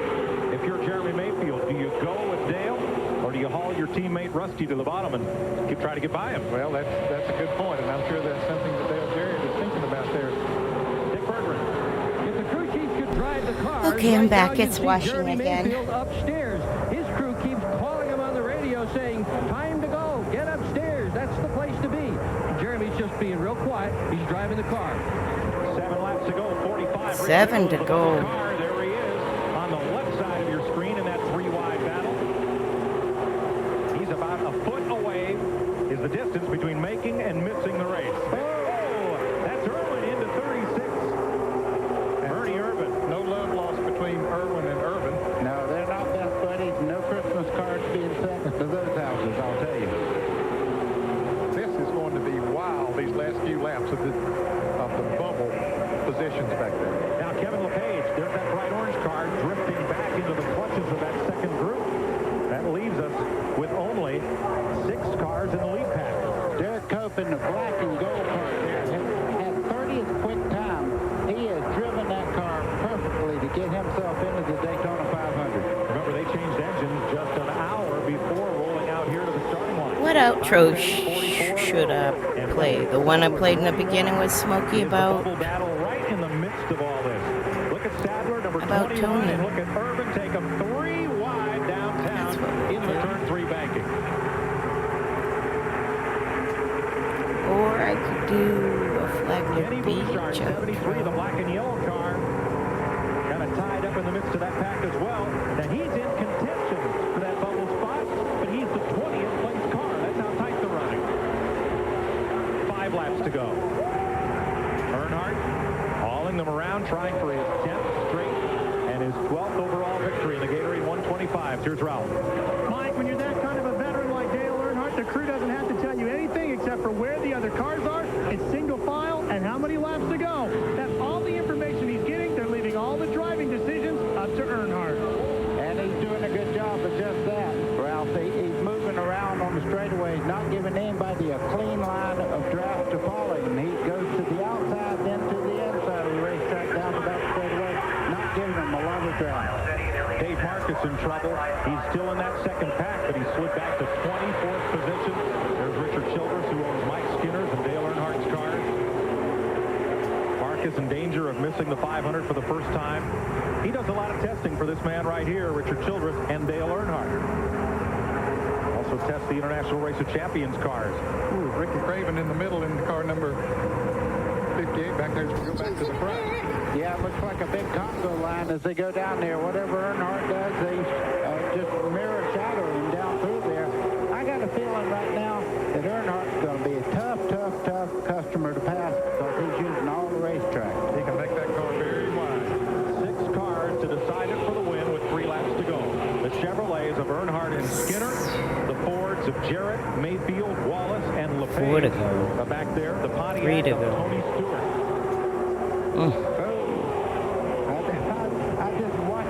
Gatorade 125. They've been around a long time. Up until now, anyway. I don't know if they still do that. Ernie Irvin, right there, number 36. You're an artist too, huh? He's on that spot, and the fellow who wants it, Ricky Craven and Elliott Sadler, 21, drafting Irvin. But that whole pack, Kenny Bouchard's in it, the former Rookie of the Year. Up with that pack, and Jeffrey Bodine and Kyle Petty. Of those cars right there... Bodine and Bouchard raced a lot together in the modifieds. Both the Ronnie Bouchard and Kenny Bouchard raced with Geoff Bodine. I don't recall Todd running mods too much. Down to crunch time. Yeah, you can tell now. The dress rehearsal's over. Now, from here on, when you make a move, you want it to count. But then again, when I was at Stafford, I was 15 to 17, and Todd was 2 years younger, so he was just still a teenager, a kid running around, 14-year-old kid, so he wasn't really thinking much about racing. He was working with his brother, Geoff.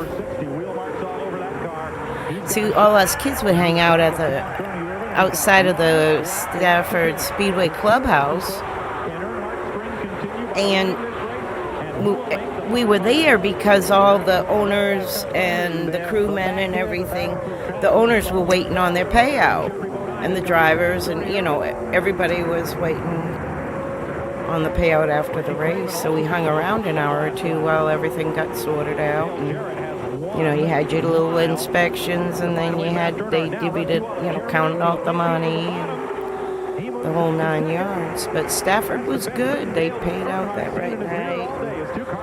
Got a lot of people there. Got a good crowd. But us kids just killed time hanging out and doing stupid kid stuff.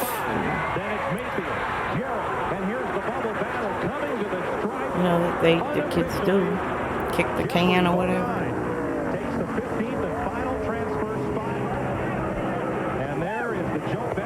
Look at that. 6 weeks ago, this wasn't even a race team. It's just so Bodine made it in that short of time, and they're going to the Daytona 500. When we come back, Bessie's crew is from Maine. They raced the Bush North stuff a lot when I was up there. Old Anheuser-Busch commercial. Again in victory lane. 10 in a Look at row, that. Dale. Congratulations. What a great car. What a great performance. 5th to 2nd on that first lap. Brand new race car. It worked good all week. We felt good about it in practice. It drove good every lap. I could go anywhere I wanted to go. No push, no loose. She's perfect. She's ready to run 500 miles. Are you ready to become the 4th man in history to win the Daytona 500 back-to-back? Well, that'd be great. You know, we got to get there. It's 500 miles a long way. There's a lot of great race cars, but I tell you, I got to thank Richard Childress and all the guys, the crew, the engine guys, everybody on board, Jim Goodwrench, everybody for hanging with us. This thing did a great job. Dale, congratulations on a beautifully driven race. Thank you. 10 years in a row, Dale Earnhardt has won a Gatorade 125. How about Jeremy Mayfield, 3rd in last year's 500, 2nd today. Dale Jarrett, 2-time 500 winner. Rusty Wallace and Mike Skinner, the top 5. Tony Stewart, who will start on the outside pole on Sunday, ahead of Kevin LePage, Bobby Hamilton, Ward Burton, and Derek Cope. Rich Bickle, Kyle Petty, and Chad Little had to race their way into the field. So did Ricky Craven and Jeff Bodine. They all made it. Bouchard got the fuzzy end of the lollipop on that one. Championship points, Ernie Irvin on his qualifying speed, and Elliott Sadler on points. They'll make the 500. And looking on back, Joe Nemechek, Brett Bodine are in it. Dave Marcus. Oh, Kenny is in it. Fast enough. Gary Bradbury, Ken Bouchard, not so fortunate. Oh, shoot. Jim What a Sauter, bummer. Dick Trickle, Morgan, and Green, the final finish. Jesus. We'll be back with more from Daytona Depressing. International Speedway after this. So sad. Do you see Lake Lloyd now? It ain't a Lake Lloyd. It's got all these waterfront camping parking lots now and everything. It's crazy. It is not the size of the dog in the fight. Everyone, the Gatorade 125 is complete now, and happy hour is well underway. Sounds like as it. The drivers take one final practice run before You know, tomorrow's Daytona you 500. can go With that in mind, let's get some outside thoughts the on gift tomorrow's shop big at race, one time and you beginning could with Ken hear Squire. this Ken. over the Well, let's talk speakers about and who it can sounds win like this they're race. really Ryan racing. Nicholsworth, I really like Mark I don't know Martin. that He they won do that much anymore. shootout. He's had a 3rd, 4th, and a 7th. So they're Had a showing the couple starting last year. I think he's lineup gonna for be the really strong. 500. Ready to go. I'm going to Take a play look at the that starting goodies group race for tomorrow And let's switch first, to Mike Joy. Mike, and who then do you I'll like? play the Ken, it's a 500. ways down the grid, but Terry Labonte is the name that comes to mind. 21 tries to win the 500. He has a brother in the field, and he has 2 Hendrick Motorsports teammates. So that's pretty good odds. I'd like to see him win it. Ned Jarrett's been here for every single 500. And I think if they can beat Dale Jarrett in this year's Daytona 500, we'll see one of the Labonte brothers in victory lane. Well, Buddy Baker, winner of the fastest 500 ever. Your pick. 33 times Dale Earnhardt has won a race here at Daytona. Won 500, but I have to go with Dale Earnhardt. I think he'll win. Let's check with our pit reporters, beginning with Dick Berggren. And Dick Berggren thinks Buddy Baker is absolutely correct. Dale Earnhardt's going to win the Daytona 500. He was ever so strong in that 125-miler. He's going to win 2 in a row. Ralph Shaheen. Dick, I don't think Dale Jarrett's shown us all the speed he has yet. I think he saved a little bit for tomorrow. They but sounded I still think Dale so Earnhardt good is gonna then. Beat him to the checkered flag tomorrow and go back-to-back. Bill Stevens? I think we're going to have a first-time winner tomorrow in the Daytona 500, and it's Bobby Labonte. Why? Well, the last time a Pontiac won a qualifying race was 1981, 18 years ago. And that's the number that Bobby Labonte wears on his Joe Gibbs Pontiac. Back to you, Mike. Well, there's the balance of the field. Darrell Waltrip did get the champion's provisional to earn the final spot. This practice session, what's the most important thing you can learn from this? Not to get in too much trouble. Look how close they're running. That's close to 200 miles an hour, 3 inches apart as they go into turn 1. Of course, they're sizing each other up. See how their Oh, cars my. work around other cars in the draft. And, Back of course, out. the track is the closest to Enough of actual that. race conditions that they've had it since they've been here after the 300-mile Busch race this afternoon. The Napa Auto Parts 300 just concluded. Randy LaJoie, the winner. And that mad scramble on the last lap. Jeff Green was second. Andy Hillenberg third. Matt Kenseth, Bobby Hillen, the top 5. Again, this is still unofficial, but Adam Petty picks up 6th. Kevin LePage, Kevin Grubb, Jeff Burton, Brad Loney, the top 10. So this is the And there were only 15 qualifying cars on the lead for the lap, 300? primarily because of a lot of accidents here this afternoon. You see Or Dale results. Earnhardt Jr. finished in 14th place. Well, today, old age and treachery overcame youth. So I guess I'm gonna be watching this tomorrow. I don't know if these are the qualifying results or the end results, but I know quite a few people in the race. As we had today. We will still have a couple of rookies.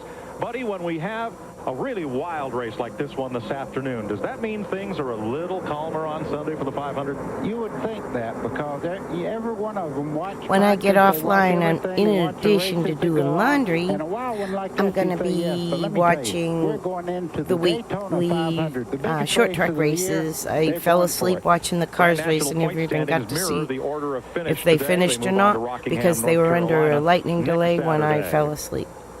So I will do that. Plus, I gotta get my list together. I gotta get on Substack and make a list of all the drivers Dad worked with, and when, Mike Joy, Buddy Baker, Ned and Dick Bergeron, Ralph Shaheen, and Bill Stevens.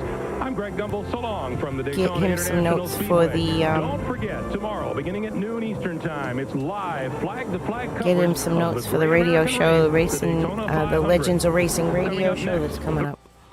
All right, that's that. Let's pause. I don't know who needs to hear this.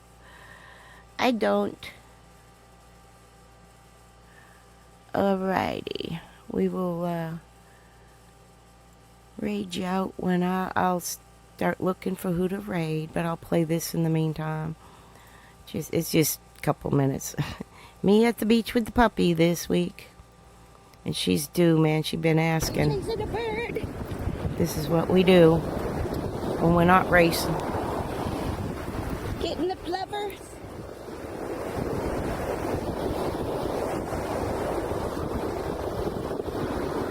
Love you guys. Thank you so much for watching.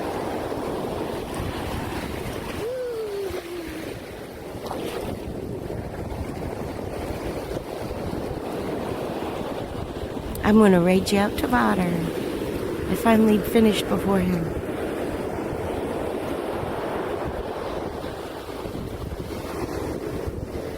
Stella's getting tired. The tongue is getting long. We got to go to the car and get drinks. Look at all this sea turtle nests all the way up the coast. Look at this. They're marked in that red-orange tape. Some marked in green. I'd love to be out here some night when they hatch. Everybody on the shore is supposed to keep their lights off because they'll follow the light like it's the moon, and it will make them go across the road and not into the water. There's all kinds of things we got to think about when we live in nature. Kind of pretty. All right, guys. Thank you, man.